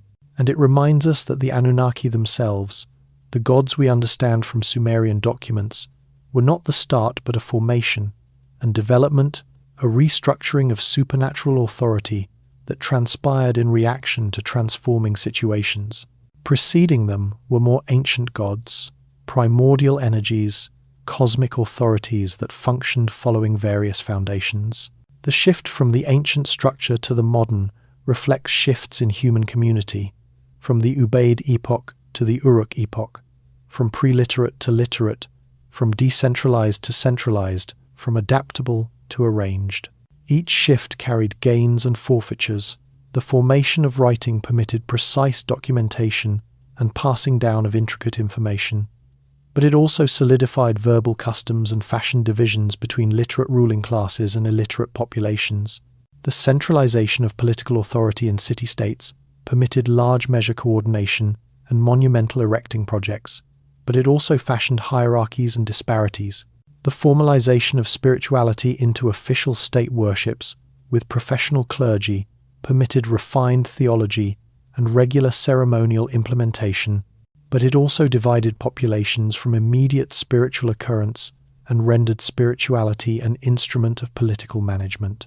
The Sumerians navigated these shifts deliberately, preserving consciousness of what was being forfeited, even as they embraced what was being obtained. Their writings safeguard tension between innovation and custom, between the modern approaches and the ancient approaches. The Anunnaki symbolized the modern supernatural structure, productive and coordinated and authoritative. But the documents never disregarded the more ancient gods, the primordial authorities, the energies that existed before coordination, before designations, before fates were commanded. Enki, connecting both worlds, stayed significant throughout Sumerian chronicle, precisely because he linked history and present, disorder and structure, the unconscious depths and the aware surface. His wisdom originated from the Abzu, from the profound waters, from the source of all objects. He safeguarded and passed down this wisdom to humanity through the Apkallu, through his clergy, through the continuous customs preserved at Eridu. He was the connection, the link, the one who recalled and ensured humanity didn't disregard. So what do Sumerian documentation disclose regarding the world preceding the Anunnaki? They disclose intricacy, profundity, refinement, far beyond what we typically acknowledge ancient populations with possessing. They disclose recollections of genuine disasters, genuine relocations, genuine cultural passing downs across enormous expanses of time. They disclose theological refinement, comprehension that supernatural itself possesses chronicle, that cosmic structure developed and formed and wasn't simply perpetual and unchanging. They disclose a population who contemplated profoundly regarding origins, regarding how objects arrived to exist, regarding what existed previously and what might arrive following. They disclose respect for the history, recognition that present accomplishments depend on ancient groundwork, modesty before the immense sequence of custom extending back beyond recollection. They disclose consciousness of delicacy, understanding that civilization can collapse, resolve to safeguard what matters across whatever disasters might arrive. And they disclose, maybe most significantly, that the account doesn't start where we presumed it did. The Anunnaki weren't the initial gods. Sumerian civilization wasn't the initial civilization. The written documentation doesn't capture the start, but solely a moment in a considerably extended account. Preceding the documents were written, before the Sumerians coordinated their pantheon, before the Uruk epoch and the Ubaid epoch, and even before the Neolithic transformation, something existed. Some knowledge, some custom, some recollection of even more ancient periods. The antediluvian epoch, whether we view it as actual chronicle extending hundreds of thousands of years, or as condensed recollection of numerous patterns of ascent and descent, indicates toward this more profound history. The 8 kings with their impossible reigns, the 5 cities obliterated by flood, the 7 sages surfacing from the ocean, all of these components in the mythological story preserve information regarding what existed preceding the world we understand. We may never completely interpret this information. The methods might be forfeited, the situation too obscured by time, the conversions through verbal passing down too extensive to reverse. But we can identify that the information exists, that it signifies something, that the Sumerians were safeguarding something actual and significant when they documented these customs. We can strategy their documents with respect and attention, examining them as refined writings created by refined minds grappling with genuine enigmas. And we can acquire from them. We can identify that our civilization, like theirs, like the Ubaid culture preceding them, like whatever existed preceding that, is provisional, delicate, reliant on preservation and restoration. We can accept obligation for safeguarding what matters, for passing down knowledge and wisdom to future generations, for preserving the sequence of custom that links us to the profound history and reaches into the uncertain future. The Sumerians accomplished this for us. They safeguarded recollections that extend back thousands of years preceding their period. They inscribed them on clay tablets that persist to this day. They delivered forward the flame of knowledge across the shadowy waters of disaster and disregarding. Currently it's our rotation. We're the ones who must determine what to safeguard, what to pass down, what to ensure persists if disaster arrives once more. The Sumerian demonstration displays us that this is achievable, that knowledge can persist, that civilization can be reconstructed, that the sequence can maintain across any interruption. But it demands aware exertion, purposeful selection, dedication to safeguarding. The Sumerians erected in mud, brick, and fired clay substances that endure. They educated scribes to reproduce documents precisely. They preserved temples as hubs of knowledge and ceremony. They incorporated their most significant truths in accounts, in legends, in stories that could be recalled and recommunicated. They contemplated regarding the extended period, regarding what would persist, regarding what mattered sufficiently to struggle for its persistence. We require to accomplish the identical. We require to contemplate beyond our direct concerns, beyond the subsequent quarter or the subsequent election or the subsequent generation. We require to contemplate in periods of centuries and millennia regarding what category of world we're fashioning and what category of world we're delivering forward. We require to safeguard not simply technical knowledge but wisdom, not simply information but comprehension, not simply data but significance. The world preceding the Anunnaki instructs us that there have continuously been worlds previously, that every present moment depends on dimensions of gathered history, that we're never commencing from nothing. It instructs us modesty before the accomplishments of those who existed previously, respect for the knowledge they safeguarded, appreciation for the customs they preserved. It instructs us that disaster transpires, that forfeiture is actual, that nothing endures perpetually without exertion and attention. And it instructs us optimism, because if civilization was erected previously and obliterated and reconstructed, if knowledge was forfeited and retrieved, if the sequence maintained across the flood and the disorder and the extended shadowy years of disregarding, then it can maintain once more. If the Ubaid population reconstructed following the submersion of the Gulf, if the Sumerians safeguarded recollections of the antediluvian world, if Zeus Sudra persisted the flood, and the Apkallu passed down wisdom across the disaster, then we too can persist, safeguard, pass down, reconstruct. We're portion of this account, this extended account of human civilization ascending and descending and ascending once more, of knowledge safeguarded and forfeited and retrieved, of the perpetual struggle between structure and disorder, between recalling and disregarding, between erecting and obliterating. The Sumerians understood this. They resided it deliberately, conscious of their location in the immense pattern, dedicated to accomplishing their portion to preserve continuity. We can acquire from them. We can embrace our function as connections in the sequence, as safeguarders and transmitters, as ones who obtain the inheritance and deliver it forward, enhanced by our own additions. We can erect for the extended period, safeguard for the profound future, contemplate beyond our direct situations to the enormous sweep of time that contains us. If you've arrived this far in tonight's exploration, thank you for your concentration, your fascination, your readiness to investigate these profound inquiries regarding our origins and our character and our location in the extended account of humanity. If you discovered value in this investigation, please give this video a like and hit subscribe to the channel to encourage more material like this. Post a comment communicating your contemplations, your inquiries, your own perspectives into these ancient enigmas.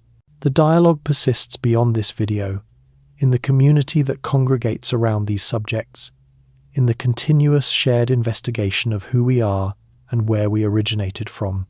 Recall, the history is not terminated. It resides in us, influences us, communicates through us. The Sumerians safeguarded recollections of worlds preceding their world. We safeguard recollections of their world and all the worlds between. And someday, if we accomplish our function properly, someone will safeguard recollections of our world, delivering forward the flame we attended during our brief period as its guardians. This is how civilization persists. This is how knowledge endures. This is how significance continues across the ages. By each generation accomplishing its portion, safeguarding what matters, passing down wisdom, preserving the sequence. Let's adopt a moment to investigate more closely what archaeology has genuinely disclosed regarding these enigmatic Ubaid population and their world, because the physical proof offers fascinating verification of what the documents solely suggest at. The Ubaid communities discovered across Mesopotamia display a degree of organization and arrangement that indicates centralized power and collective knowledge frameworks. At Tel al-Ubaid, the most ancient Ubaid location in southern Mesopotamia, excavations disclosed edifices dating back to 6,500 BCE. These weren't basic shelters. They were properly erected rectangular dwellings with numerous chambers organized in coordinated configurations indicating community organization. The pottery from Ubaid locations exhibits extraordinary uniformity across enormous distances. A container fashioned in southern Iraq appears nearly identical to one fashioned in the Persian Gulf or in Syria. This uniformity suggests either centralized creation and allocation, which appears improbable given the distances concerned, or collective educational frameworks that pass down particular methods with elevated accuracy. Potters across the Ubaid world were acquiring the identical approaches, adhering to the identical templates, fashioning products that conform to shared standards. Think about what this signifies.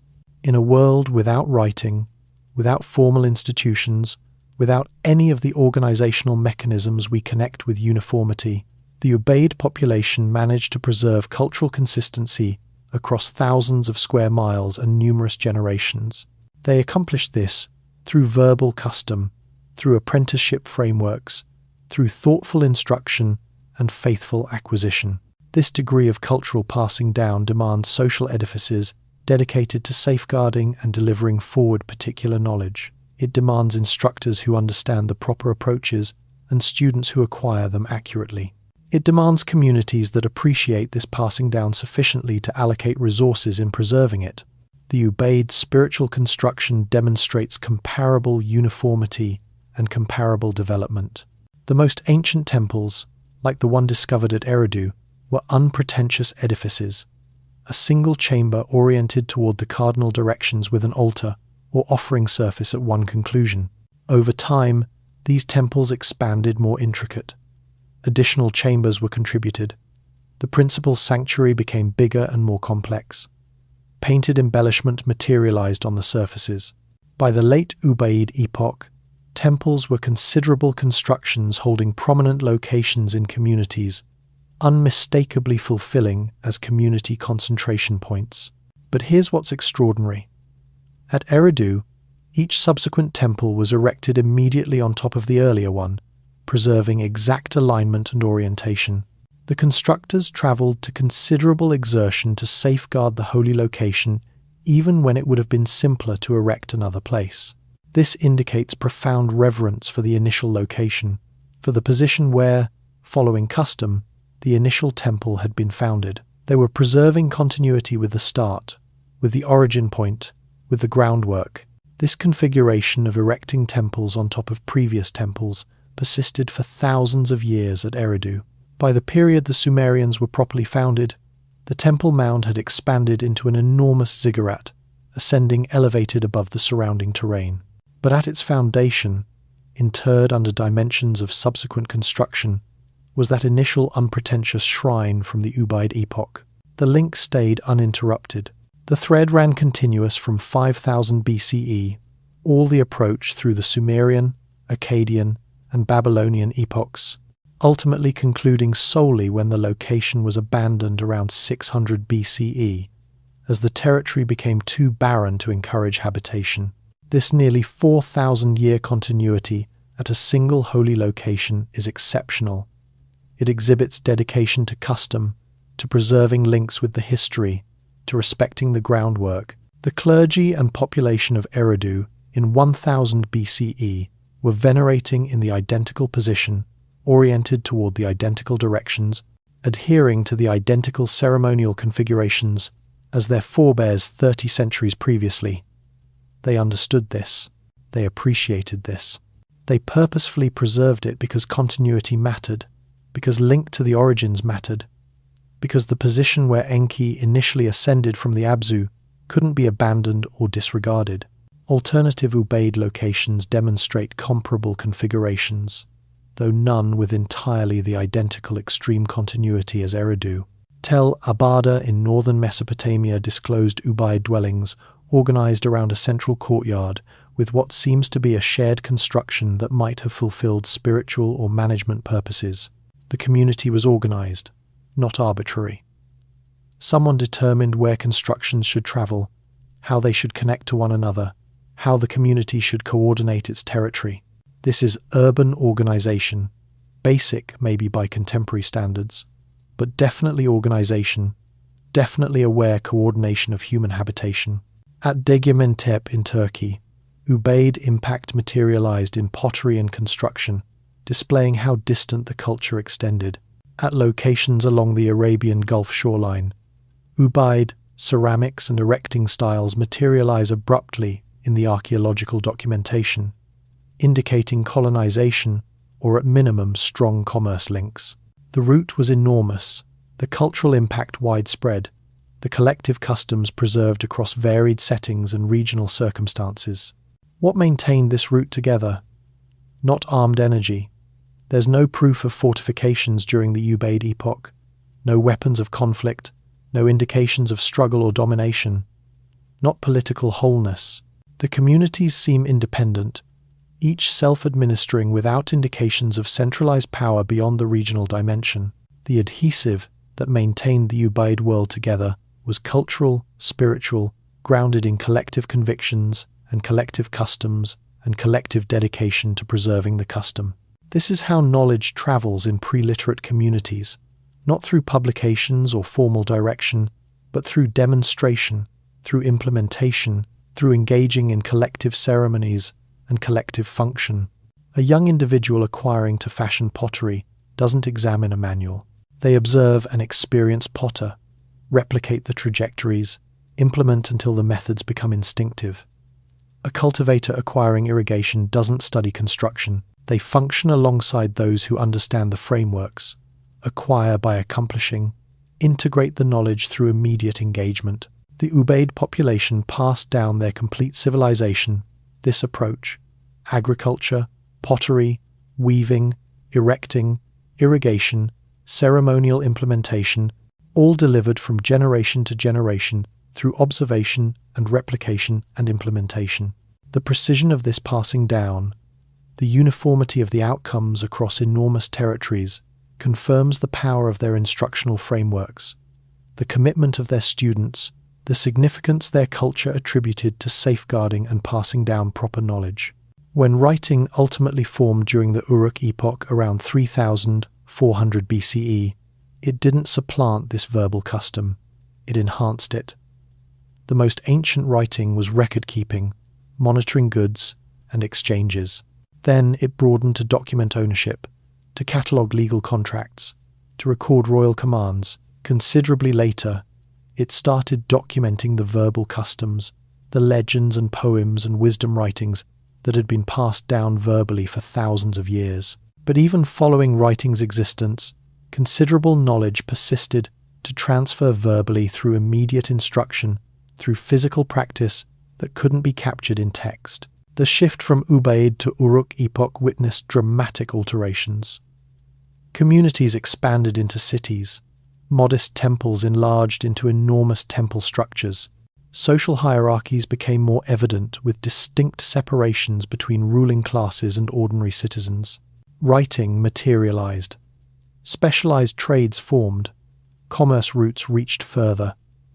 Organized conflicts started with cities contending for resources and authority. This was the emergence of civilization as we conventionally comprehend it, with all its intricacy and all its paradoxes. But this didn't transpire in isolation. It transpired because the Ubaid population had established the groundwork. They had founded permanent habitation. They had formed irrigation farming. They had fashioned commerce routes. They had erected temples and educated clergy. They had coordinated communities and passed down knowledge. The Uruk transformation erected on these foundations, the dramatic transformations of the 4th millennium BCE, would have been unachievable without the gradual, patient function of the Ubaid epoch. The Sumerians who surfaced as the prevailing culture during the Uruk epoch received all of this. They didn't fashion civilization from nothing. They obtained it from the Ubaid population and expanded it, formalized it, organized it. The writing they formed permitted them to document what had formerly been verbal. The political frameworks they fashioned permitted them to coordinate bigger populations. The spiritual hierarchies they founded permitted them to preserve more intricate ceremonial customs. But the foundation was Ubaid, and the Sumerians understood it. This is why they looked backward to Eridu as the initial city. This is why they respected the Apkallu as the carriers of civilization. This is why they safeguarded accounts of the antediluvian world. They grasped themselves as receivers, as recipients of a custom that extended back beyond recollection. They weren't commencing something modern. They were persisting something ancient, transporting forward knowledge and customs and organizations formed long preceding their period. And if the Ubaid population themselves were receivers, if they carried their culture from another place, from previous communities now forgotten to ascending waters or geological conversion, then the sequence reaches even further backward. The antediluvian epoch, referenced in Sumerian documents, might relate to these previous communities, to cultures that prospered before 6,500 BCE, before the Ubaid expansion, before the archaeological documentation that we can presently reach. The 8 kings with their impossible reigns might preserve information regarding these forgotten cultures, safeguarding designations and connections and chronologies that we can no longer confirm, but that the Sumerians regarded significant enough to document. Let's contemplate the 5 antediluvian cities referenced in both the King List and the Eridu Genesis. Eridu, we understand, the holy city, the most ancient community, the location where everything started. Bad Tibera, the second city, whose designation signifies fortress of the metalworkers. This indicates specialized craft creation, bronze fabrication or copper fabrication, industrial movement that demands both resources and knowledge. The city's position hasn't been conclusively recognized, though it's believed to be somewhere in southern Iraq. If it existed preceding the flood, its remnants might be profoundly interred or obliterated. Larak, the third city, is even more enigmatic. Its position is uncertain, though it's referenced in various Sumerian documents. The god connected with it, Pabilsag, was a warrior deity, indicating that Larak might have possessed military significance. Sippar, the fourth city, is properly understood from subsequent epochs. It was a significant worship hub for the sun god Utu, also termed Shamash in Akkadian. The city persisted into late Babylonian periods, staying significant for millennia. Its antediluvian origins, if they existed, would position its establishment in the most profound antiquity. Shuruppak, the fifth city, is especially meaningful because it was the residence of Zeus Shudra, the flood champion. The location, contemporary Tel Farah, has been dug and displays habitation from the Jemdet Nazar epoch around 3000 BCE. Flood deposits were discovered in the archaeological strata dating to roughly 2900 BCE. This is far too contemporary to relate to the legendary immense flood, but it demonstrates that substantial flooding did transpire at Shuruppak, that the city encountered water destruction severe enough to produce distinct archaeological evidence. Could this regional flood impacting one city have expanded in cultural recollection into the universal deluge portrayed in the documents? Conceivably, distressing occurrences frequently enlarge in retelling, particularly when passed down verbally across generations. A devastating flood that obliterated Shuruppak might have been recalled as the flood that obliterated the world, particularly if Shuruppak was at that period the biggest or most significant city in the territory, symbolizing civilization itself to its residents. Or the textual flood and the archaeological flood might be distinct occurrences. The immense deluge portrayed in the Eridu Genesis and the Epic of Gilgamesh might reference something more ancient, bigger, more catastrophic than the regional flooding at Shuruppak. The Younger Dryas climate transformation, the Black Sea flood, the submersion of the Persian Gulf basin, any of these could have fashioned the distressing recollections safeguarded in the documents. The archaeological flood at Shuruppak might simply be one of numerous floods, a subsequent reflection of the primordial disaster, recalled and documented because it impacted a city already holy because of its connection with the flood champion. The intricacy of these connections, the dimensions of history and recollection and mythology interwoven, renders straightforward view impossible. We can't simply declare the documents are actual history or reject them as pure imagination. The truth exists somewhere between, in the intricate procedure by which genuine occurrences become converted into cultural stories, by which history becomes mythology and mythology safeguards history. The Sumerians weren't deceiving when they portrayed the antediluvian world. They were passing down what they understood, what they recalled, what their customs safeguarded, seen through their spiritual comprehension and their cultural structures. Our responsibility examining these documents thousands of years subsequently is to obtain what we can of historical actuality while respecting the mythological structure that safeguarded it. This demands thoughtful examination, comparative investigation, correlation with archaeological proof, concentration to configurations and uniformities across numerous sources. It demands intellectual modesty, recognizing that we don't possess all the solutions, that some information is forgotten, that enigmas persist. But it also demands accepting the documents seriously, regarding them as valuable historical sources that safeguard information we can't obtain another place. The Anunnaki in this perspective materialize not as the start of the account, but as a section, a significant section definitely, but one episode in a considerably extended story. They symbolize the supernatural structure that surfaced following the flood, the coordinated pantheon that administered the post-diluvian world. But preceding them were alternative gods, alternative authorities, alternative coordinations of supernatural actuality. Namu, the primeval ocean, Apsu, the freshwater depths, the antediluvian kings, the Apkallu sages, the Ubaid population, and whoever instructed them. Dimension upon dimension of history and prehistory, extending backward toward origins we can scarcely perceive. The world preceding the Anunnaki was a world of increased adaptability, increased link between supernatural and human, increased possibilities for conversion and transformation. It was a world where the divisions were different, where the principles functioned following foundations we no longer comprehend. The flood designated the shift between this more ancient world and the modern, more established, more coordinated world of historical Mesopotamia. The Anunnaki surfaced as the supernatural administration of this modern world, founding structure, commanding fates, preserving cosmic order. But they never completely supplanted the more ancient authorities. Namu stayed respected as the mother of all. Enki maintained his link to the Abzu, to the primordial waters, to the profound sources of wisdom and creation.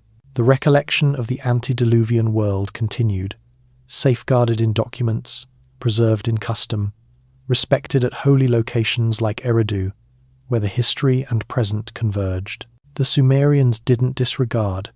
They couldn't disregard because their complete civilization relied on this link, on this continuity with what existed previously. And currently we've received this recollection, examining Sumerian documents, investigating Mesopotamian archaeology, investigating these inquiries regarding origins and disasters and forgotten knowledge. We're engaging in the identical procedure of safeguarding and passing down that the Sumerians participated in. We're connections in the identical sequence, obtaining knowledge from the history, contributing our own comprehension, delivering it forward to those who arrive following. The world preceding the Anunnaki communicates to us across the millennia, reminding us of profundities we've disregarded, possibilities we've rejected, links we've separated. Maybe the most significant message from this profound history is that civilization is not predetermined, not assured, not permanent. It surfaces from particular circumstances. It demands preservation and restoration. It can disintegrate and be forgotten, producing solely portions for future generations to contemplate over. The Ubaid population understood this, erecting their temples with attention, passing down their knowledge with accuracy, preserving their customs with commitment. The Sumerians understood it, documenting their legends on lasting clay, safeguarding recollections of disaster and persistence, recognizing their reliance on previous accomplishments. We require to recall it too. Our civilization, with all its authority and refinement, with all its global scope and technological capacity, is not excluded from the configurations that have administered every earlier civilization. We too can descend. We too can forfeit what we've erected. We too require to contemplate regarding safeguarding, regarding passing down, regarding preserving the knowledge and wisdom that renders civilized existence achievable. The Sumerian demonstration displays us that this is attainable, that cultures can persist disasters, that knowledge can connect interruptions, that the sequence can maintain if we dedicate to maintaining it. The world preceding the Anunnaki reminds us that we're not the initial and we won't be the final, but we are present currently, in this moment, with our obligations and our possibilities and our selections regarding what to safeguard and what to deliver forward. May we select prudently. May we recall properly. May we pass down faithfully. Until the next occasion, rest properly and transport the knowledge that your portion of an account considerably bigger and more ancient and longer than any single existence, an account that started in the profound history and reaches into the profound future, linking all of us across the enormous expanses of time. Good night. But what if we're examining it incorrectly? What if these documentations safeguard something actual, something we've methodically disregarded because it doesn't integrate our convenient timeline of human formation? The Sumerian king list, carved into clay tablets over 4,000 years ago, starts with a straightforward but meaningful declaration. After the kingship descended from heaven, the kingship was in Eridu, not after the gods fashioned humanity, not after civilization started. After kingship descended from heaven. This wording indicates that kingship, and by extension coordinated civilization, originated from another place, carried by someone else, to a location that already existed. Eridu, following both archaeological proof and Sumerian custom, was the most ancient city in Mesopotamia, maybe the most ancient city on Earth. The location, currently termed Tel Abu Sharain in southern Iraq, displays continuous habitation dating backward to around 5,400 BCE during what archaeologists label the Ubaid epoch. That's over 7,000 years ago, long preceding the Sumerians, as we understand them, penetrated the historical documentation. The population who erected the initial edifices at Eridu were not Sumerians. They were someone else, something else, a culture that predates everything we connect with Mesopotamian civilization. Yet the Sumerians possessed Eridu as their own, as their initial city, as the location where everything started. They stated that their god, Enki, established the city, that he ascended from the Abzu, the primordial freshwater ocean under the earth, and founded his temple there. But here's where it becomes intriguing. The temple at Eridu, when dug, disclosed dimension upon dimension of restoration, each erected immediately on top of the earlier one, travelling backward and backward and backward through time. The most profound, most ancient temple was a modest shrine, scarcely larger than one chamber, built sometime around 5,000 BCE. Who erected that initial temple? Who venerated there? The Sumerians themselves didn't understand. They received Eridu from whoever existed previously.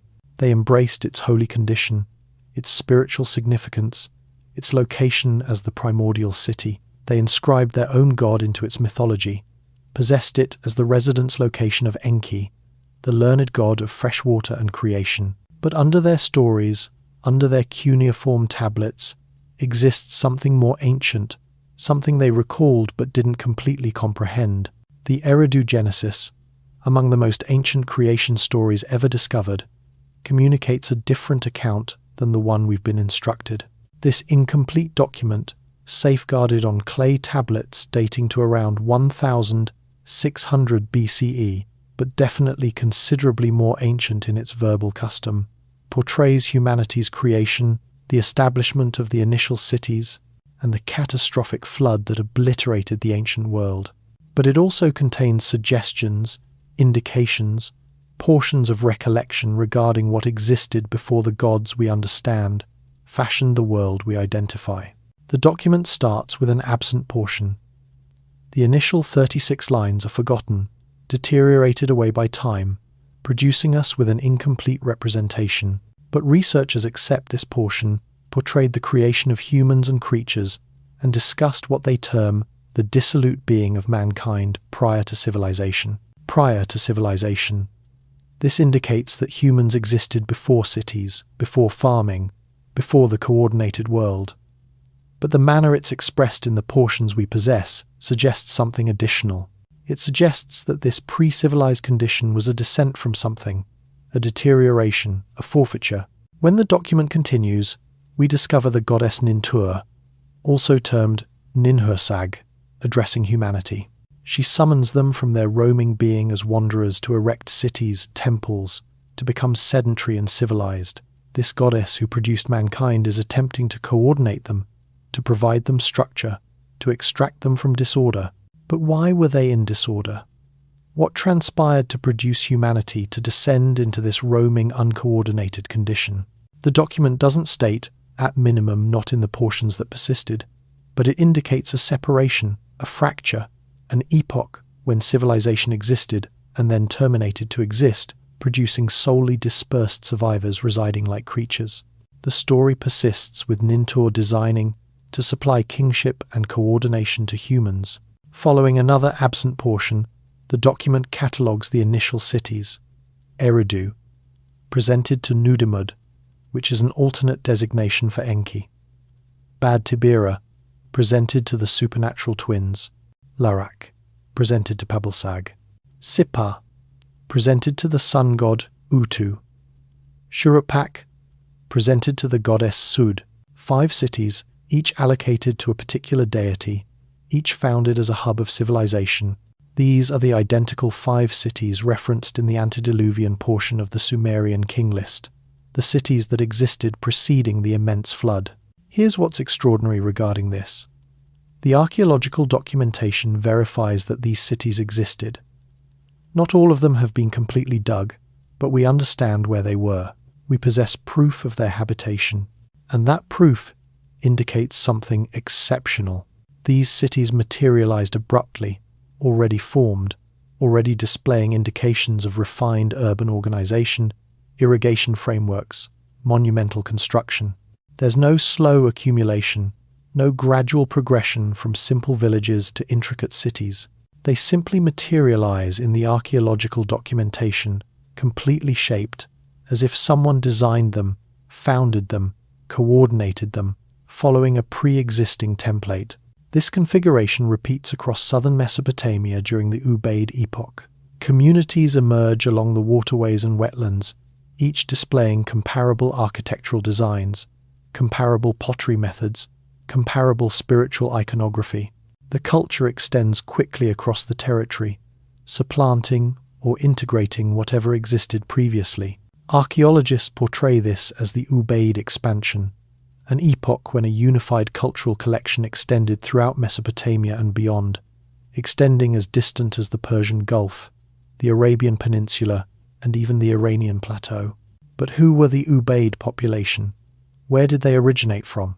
The archaeological proof displays cultural continuity from the Ubaid epoch through the subsequent Uruk epoch and into the historical Sumerian civilization. The pottery designs develop, the construction becomes more intricate, writing forms, but there's no fracture, no invasion, no supplanting. It's all continuous. This indicates that the Ubaid population were the forebears of the Sumerians, or at minimum that the Sumerians received their civilization immediately from the Ubaid culture. Yet the Sumerians themselves didn't possess this heritage. They stated their civilization originated from Eridu, carried by the god Enki from the Abzu. They stated kingship descended from heaven. They stated the antediluvian kings governed for impossibly extended epochs. They safeguarded recollections of a world preceding their world, a civilization preceding their civilization, a population who were not entirely human, or not entirely like them. Let's examine the Sumerian king list more thoughtfully. This document, gathered around 2100 BCE, but extracting from considerably older sources, starts with 8 kings who governed before the flood. The initial king, Alulim, governed in Eridu for 28,800 years. The second, Alalgar, governed for 36,000 years. The third, Enmenluana, governed for 43,200 years and continuing. 8 kings governing in 5 cities for a sum of 241,200 years. These figures are ludicrous by any traditional comprehension of human lifespans or historical chronology. Conventional researchers reject them as mythological, as representative, as without meaning. But are they without meaning?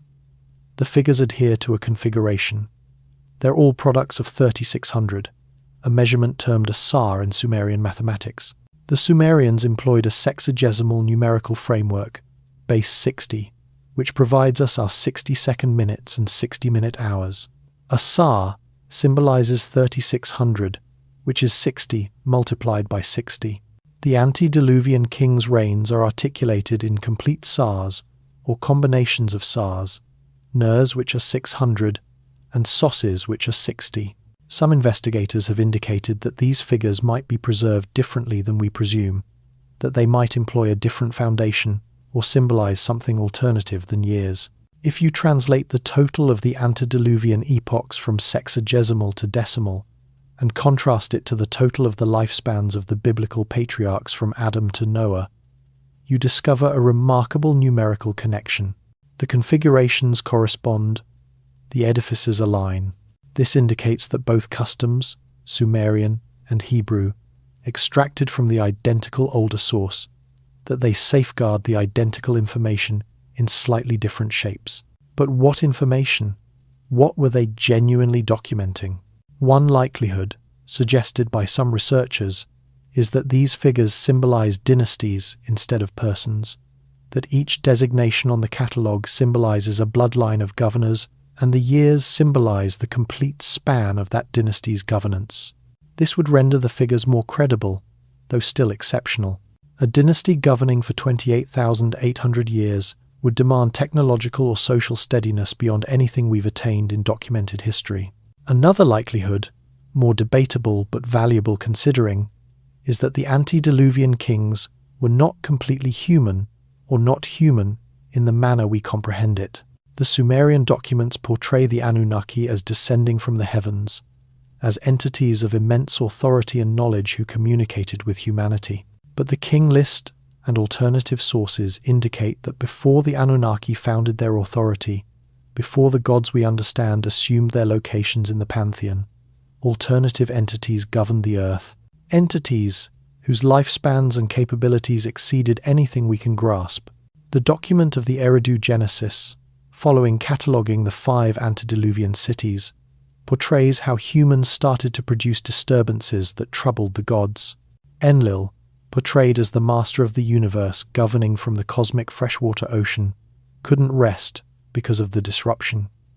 He rendered the determination to obliterate humanity with a flood. But observe the wording. Enlil governs from the cosmic freshwater ocean. This is the Abzu, the primordial depths, the domain that belonged to Enki. Yet here, Enlil is portrayed as governing from there. This indicates a conveyance of authority, a transformation in cosmic structure. The more ancient deity connected with the Abzu and with Eridu is Enki, also termed Ea or Nudi Mud. He is uniformly represented as favorable to humanity, as their fashioner and guardian, as the one who provides them knowledge and rescues them from obliteration. When Enlil determines to flood the world, it's Enki who alerts Ziusudra, the flood champion, and instructs him to construct a vessel to rescue himself and the seed of all existing objects. Enki performs against the intention of the alternative gods, safeguarding humanity even when the cosmic assembly has determined to remove them. This configuration repeats in the subsequent Babylonian iteration of the flood account, the Atrahasis epic, and in the Epic of Gilgamesh. In each instance, Enki or Ea occupies a part from the alternative gods, supporting humanity, distributing prohibited knowledge, undermining the determinations of the supernatural council. He is represented as more learned than the alternative gods, more refined, more clever, but he's also represented as belonging to a more ancient generation, as possessing more profound links to the primordial energies of creation. In the Enuma Elish, the Babylonian creation poem, we discover another dimension to this account. The poem starts not with the gods we understand, but with Apsu and Tiamat, the primordial waters. Apsu is the freshwater depths, the Apsu, the identical domain connected with Enki. Tiamat is the saltwater ocean, disorder incarnate. These two entities existed before anything else, before the gods, before the earth or heavens. Their waters blended together in the primeval darkness, and from their combination the initial gods were produced. But here's the vital particular. The poem declares that when the heavens above were not yet designated, nor earth below articulated by designation, when no gods were apparent, nor designations articulated, nor fates commanded, then gods were produced within them, within Apsu and Tiamat. The primordial waters themselves were pregnant with supernatural capacity, containing within them the seeds of all future being. This indicates that Apsu, the freshwater abyss, existed before awareness, before individuality, before the gods as separate entities. The gods produced from these primordial waters expanded and multiplied. They became loud, disruptive, disturbing Apsu's tranquility. Sound recognizable? This is the identical configuration we observed in the Eridu, Genesis, and the flood stories. The younger generation produces excessive disturbance, disturbs the ancient authorities, and confronts obliteration as an outcome. In the Enuma Elish, Apsu designs to obliterate the young gods, but Ea, who is Enki, discovers the strategy and performs initially. He projects a spell on Apsu, positioning him to rest, and then terminates him. Ea then founds his residence on Apsu's form, assuming control the primordial depths for himself. This is an account regarding lineage, regarding younger authorities displacing older ones, regarding the removal of primordial energies by aware deities, but it's also an account regarding continuity. Ea doesn't obliterate the Apsu. He receives it. He becomes the master of the freshwater depths, the commander of the primordial ocean. His temple at Eridu is termed the E-Abzu, the dwelling of the profound waters. He governs from the precise location where being started, where the initial stirrings of awareness surfaced from the unconscious emptiness. Currently, let's link these fragments. We possess Eridu, the most ancient city, established in the Ubaid epoch by unknown population. We possess the Eridu Genesis portraying a pre-civilized condition of humanity and the founding of the initial cities by the gods. We possess the Sumerian king list documenting 8 antediluvian kings with impossibly extended reigns. We possess the flood stories portraying the obliteration of this ancient world. And we possess the Enuma Elish portraying the displacement of primordial authorities by younger gods.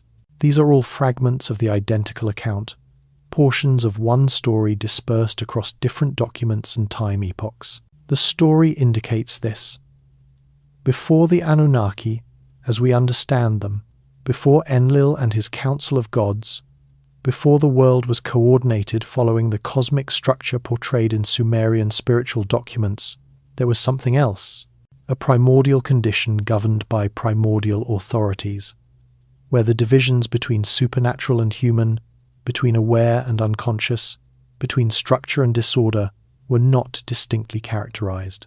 The Ubaid population who erected Eridu and the alternative early cities were residing in this transitional epoch, in this period before period, the Ubaid epoch, enduring from around 6,500 to 3,800 BCE, symbolizes a vital phase in human formation. This is when farming became completely founded in southern Mesopotamia, when permanent communities materialized, when irrigation frameworks were initially built. But it's also when something else transpired, something more difficult to measure. The Ubaid population fashioned unique pottery, embellished with geometric configurations. They erected rectangular mud brick dwellings with particular architectural characteristics. They built the initial temples, unpretentious, one-chamber shrines that would develop into the enormous ziggurats of subsequent epochs. But they also fashioned something peculiar: modest clay figurines discovered in graves and communities across the Ubaid cultural territory that represent humanoid entities with elongated craniums, big eyes, and sometimes reptilian characteristics. Conventional archaeology views these as representations of gods or spirits, as ceremonial objects employed in spiritual observances. Some indicate they symbolize the god Enki, who was connected with serpents and with the wetlands where numerous Ubaid communities were positioned. Yet these figurines are unsettling. They don't appear completely human. Their dimensions are incorrect, their characteristics overstated in manners that indicate they're representing something alternative than ordinary population. Unreasonable theories regarding ancient space travelers and reptilian rulers have seized onto these objects, fabricating complex imaginations. But we don't require imagination. The Sumerian documents themselves communicate that non-human entities communicated with humanity, that the gods were actual presences in the world, that the divisions between species and classifications of being were more adaptable than we presume. The Ubaid population resided in this world before the classifications solidified. They encountered something, recalled something that subsequent generations formalized into mythology. Their figurines might symbolize recollection, genuine recollection, of entities who appeared different, who existed at the boundaries of human occurrence. Or they might symbolize spiritual perspectives, encounters with entities that exist in alternative dimensions or conditions of awareness. Or they might simply be artistic articulations, stylized representations with no actual significance. We can't understand for certain. What we can declare is that the Ubaid culture displays all the characteristics of what we term civilization. Social hierarchy with ruling class interments containing more goods than ordinary graves, craft specialization with proof of professional potters, implement fashioners, constructors, extensive commerce routes with substances like obsidian and lapis lazuli arriving from hundreds of miles distant, temple structures that expanded bigger and more complex with each generation. All the fragments are there. All the components that supposedly required thousands of years to form materialize abruptly, all simultaneously, in southern Mesopotamia around 6,500 BCE. Conventional archaeology rationalizes this with relocation hypothesis. The Ubaid population, they declare, relocated downward from northern Mesopotamia, carrying with them farming methods formed in the Fertile Crescent. They occupied the wetlands and waterway valleys of the south, modifying their culture to the modern setting. Over centuries, their communities expanded into settlements and then cities. Writing formed, kingship surfaced. The Sumerian civilization was produced. It's an orderly account, straight, advancing, integrating our presumptions regarding how civilization forms. But the Sumerians themselves communicated a different account.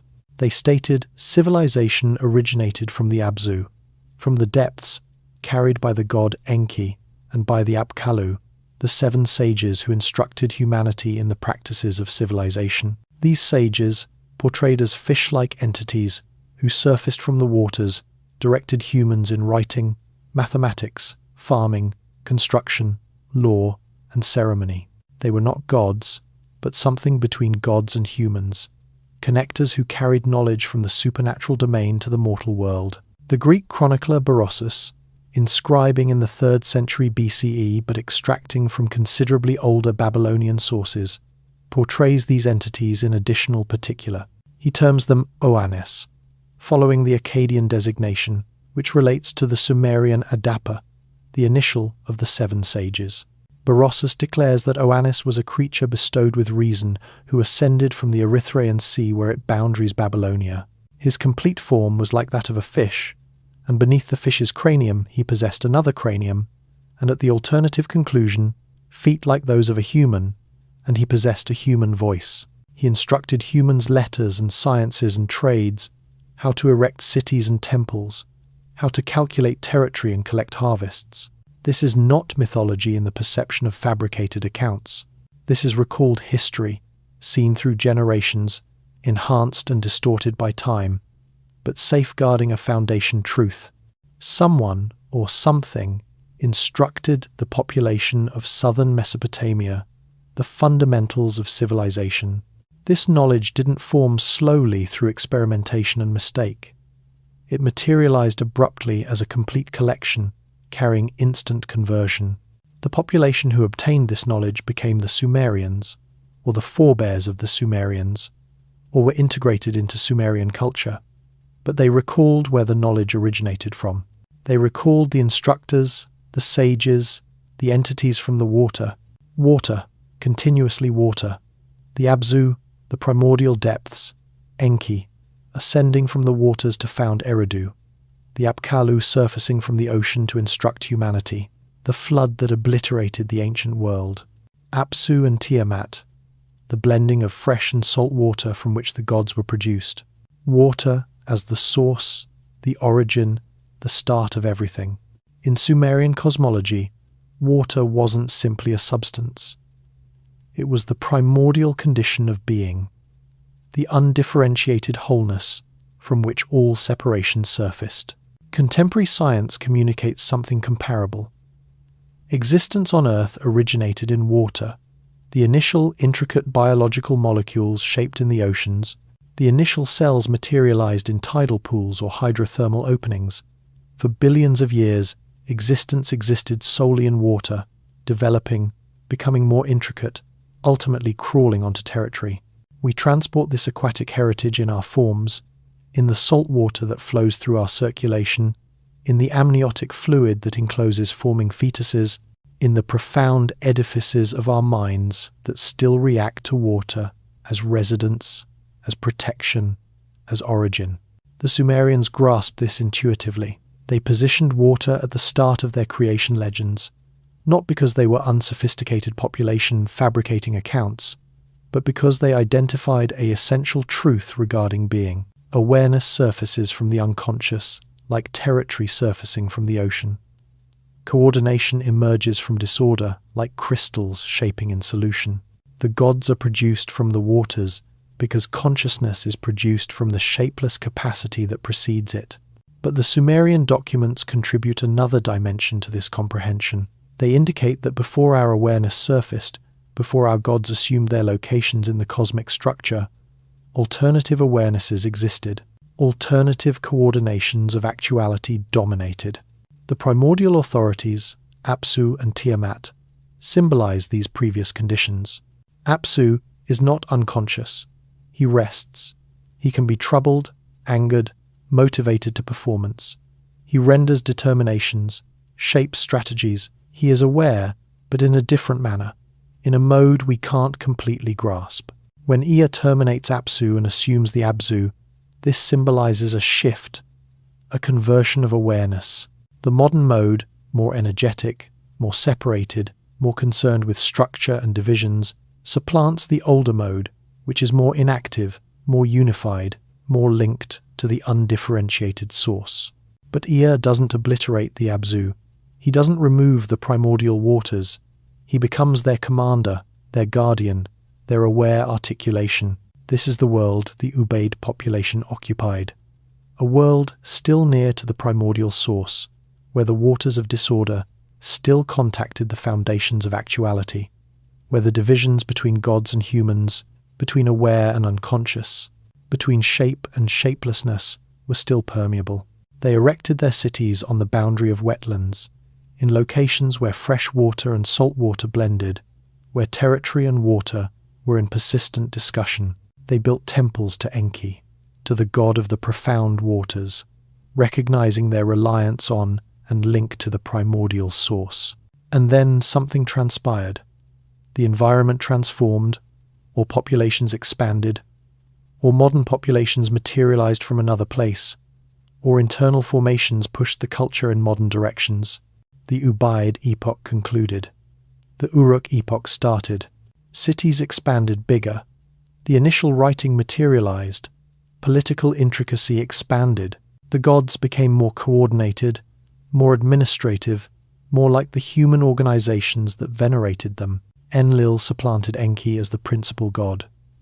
The Cosmic Council, the assembly of gods that commanded fates and founded orders, became the hub coordinating foundation of the supernatural domain.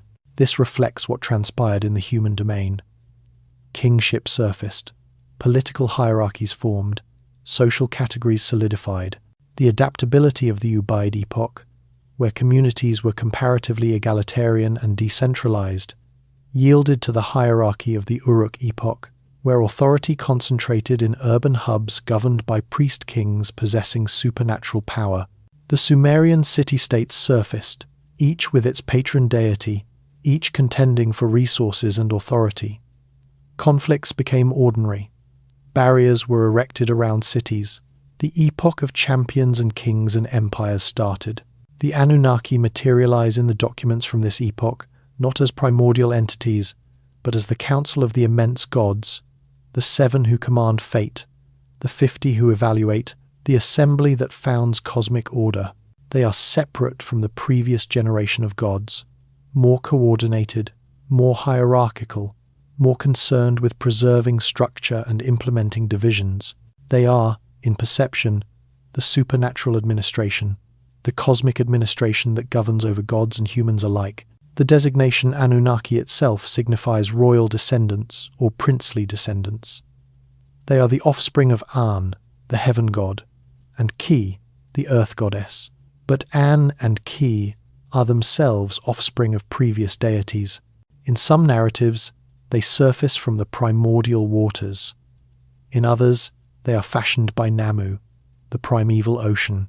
The genealogies are intricate and sometimes contradictory, but they all indicate toward the identical configuration. The gods we understand, the Anunnaki who perform such evident functions in Sumerian spirituality and mythology, are late arrivals. They materialize following the foundation has been established, following the world has been fashioned, following humanity has been shaped. And here's where it becomes genuinely intriguing. The Anunnaki are frequently portrayed in subsequent documents, especially in compositions by authors like Zecharia Sitchin, as ancient space travelers, as extraterrestrial entities who arrived to Earth to extract gold and fashioned humans as a servant species. Sitchin's hypotheses, grounded in his highly unconventional and extensively criticized interpretations of Sumerian documents, have been completely refuted by conventional researchers. But they've seized popular fascination because they present a straightforward science fiction-style rationalization for the enigma surrounding Sumerian civilization. The difficulty with Sitchin's strategy, beyond his mistranslations and misreadings, is that he regards the Sumerian documents as actual material narratives.